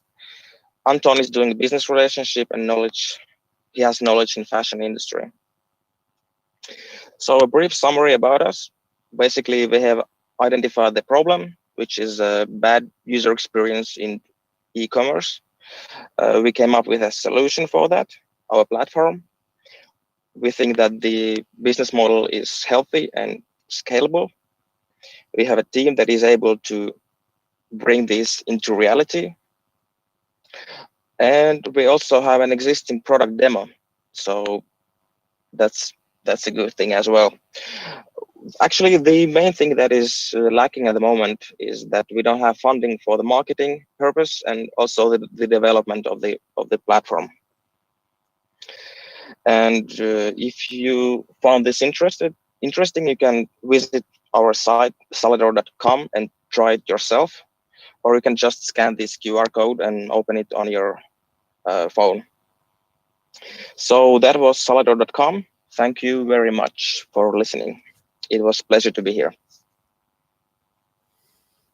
Huge thanks, Matvei and Salidor, and to all of the teams that were pitching today. That was it for the seven pitches, but the best is yet to come. We still have to decide who gets home with winning tickets. But first, I would like to announce the surprise quiz winner, or the Takeoff quiz winner. And someone had their ears open during the interviews, and that person was Albert Huang. So Albert, congratulations, you just won €250 gift card to Gigantti, and we will contact you with the prize later on. So yeah, the pitching competition right now is over for the teams part. But right now, you get to decide who wins €1,500, and then we have Rantalainen presenting their winner of the service prize. Amazing stuff coming up still. So right now, you should probably see a link in the chat to the poll. So if you click on the poll, it's going to ask your email. So fill that out and then vote for whoever you think should win the €1,500 prize. Whoever impressed you the most, and before you vote, you can check out the slides again. We will put the links into those as well, so you get a little reminder of what the teams were talking about. So right around 3:00 in 15 minutes or so, we will come right back up and see the results. So be quick with your decision, but choose it carefully. Yeah. We'll see you in a bit. Thank you very much.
All right, welcome back to the grand finale of Takeoff 2020.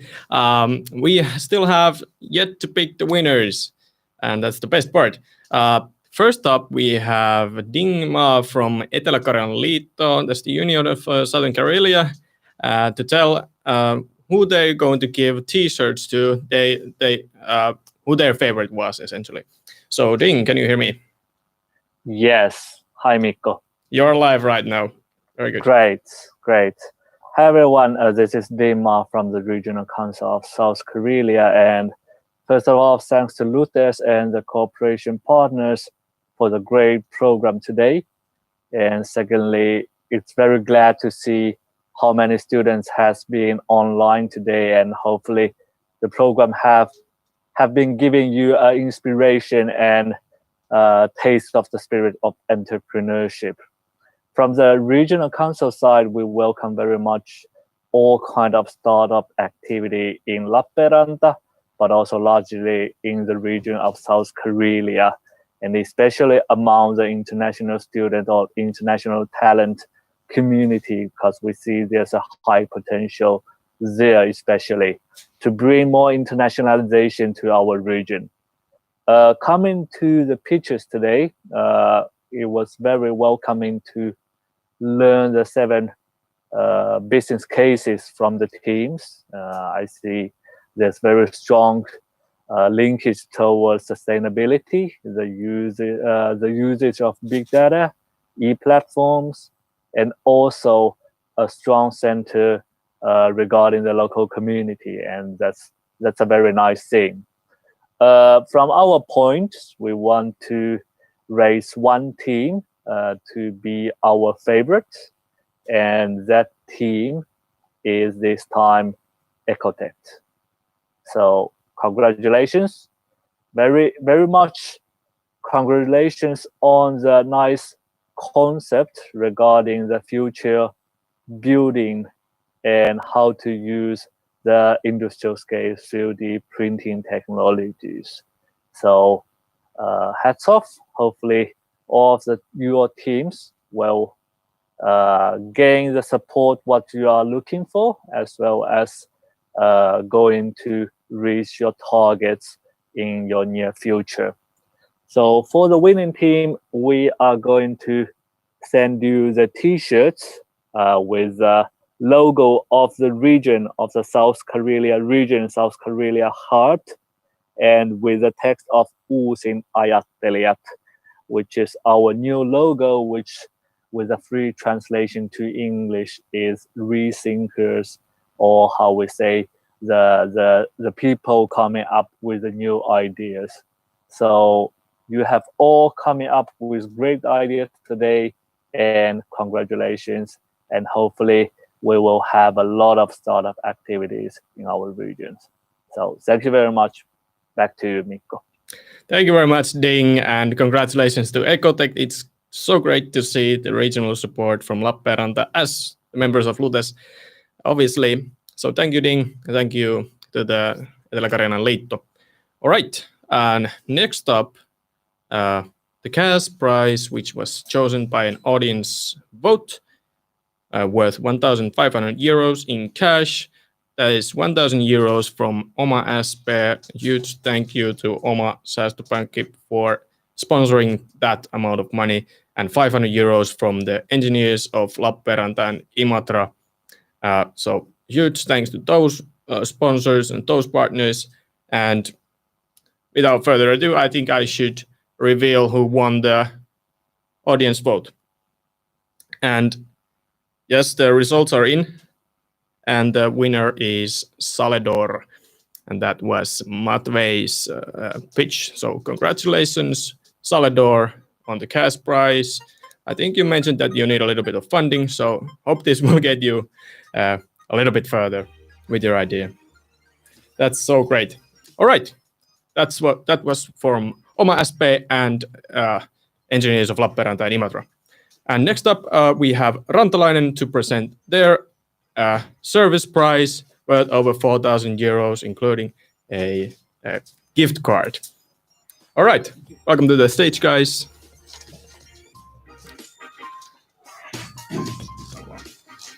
Okay, hello guys. My name is Tom Teitinen, and here we have Timo Jussi Taasi, and we came from this Rantalainen, which is one of the biggest financial administration service companies in Finland. We have professionals about approximately 850, and those are serving 15,000 clients. And then,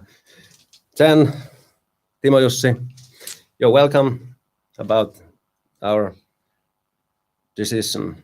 Thank you from my side as well. It's very interesting to be here and see this competition, all these nice ideas which have been presented today. And we have come to a decision. And our decision is Tarja Kinisjärve's idea for prototype. That's high-end. It's like recycling fabrics, which will be design products after that. That's what we thought would be very, very nice and very, very good idea for the future. Thank you so much. Thank you. Okay. Congratulations. So, Congratulations. Thank you. Okay. If you want to say a few words, you can. Okay. See yourself there. Well, thank you so much. This will definitely give me motivation and more encouragement to continue on this path. And this is very awesome. Thank you. Thank you for our side as well. As we promised, so we are happy to help you with all these problems you might come to when you start a business and the idea is going to the practice. So Yeah. You're welcome to our office. Thank you. And I think we have much to offer for you also, like in what we have in this price, including. So thank you. Yes. Thank you. Thanks. Bye. Okay. There are our winners. So Ecotech gets home with the regional appraisal and the t-shirt from Etelä-Karjalan Liitto, and then OmaSPn Engineers of Lappeenranta and Imatra prize goes to Saledor, and then and Tarja takes home the Rantalainen prize, a consultation and whatnot is included in the prize. So on behalf of Lutes and on behalf of Mikko, chairman of Lutes, And me, Ilari. Co-host Ilari, co-host Mikko. Yeah, I think that's it. That wraps up Takeoff 2020. And this was a great success, in my opinion. We had little technical difficulties at the beginning, but that's expected. That's expected, and next time we'll do even better. Yeah, and hopefully in person.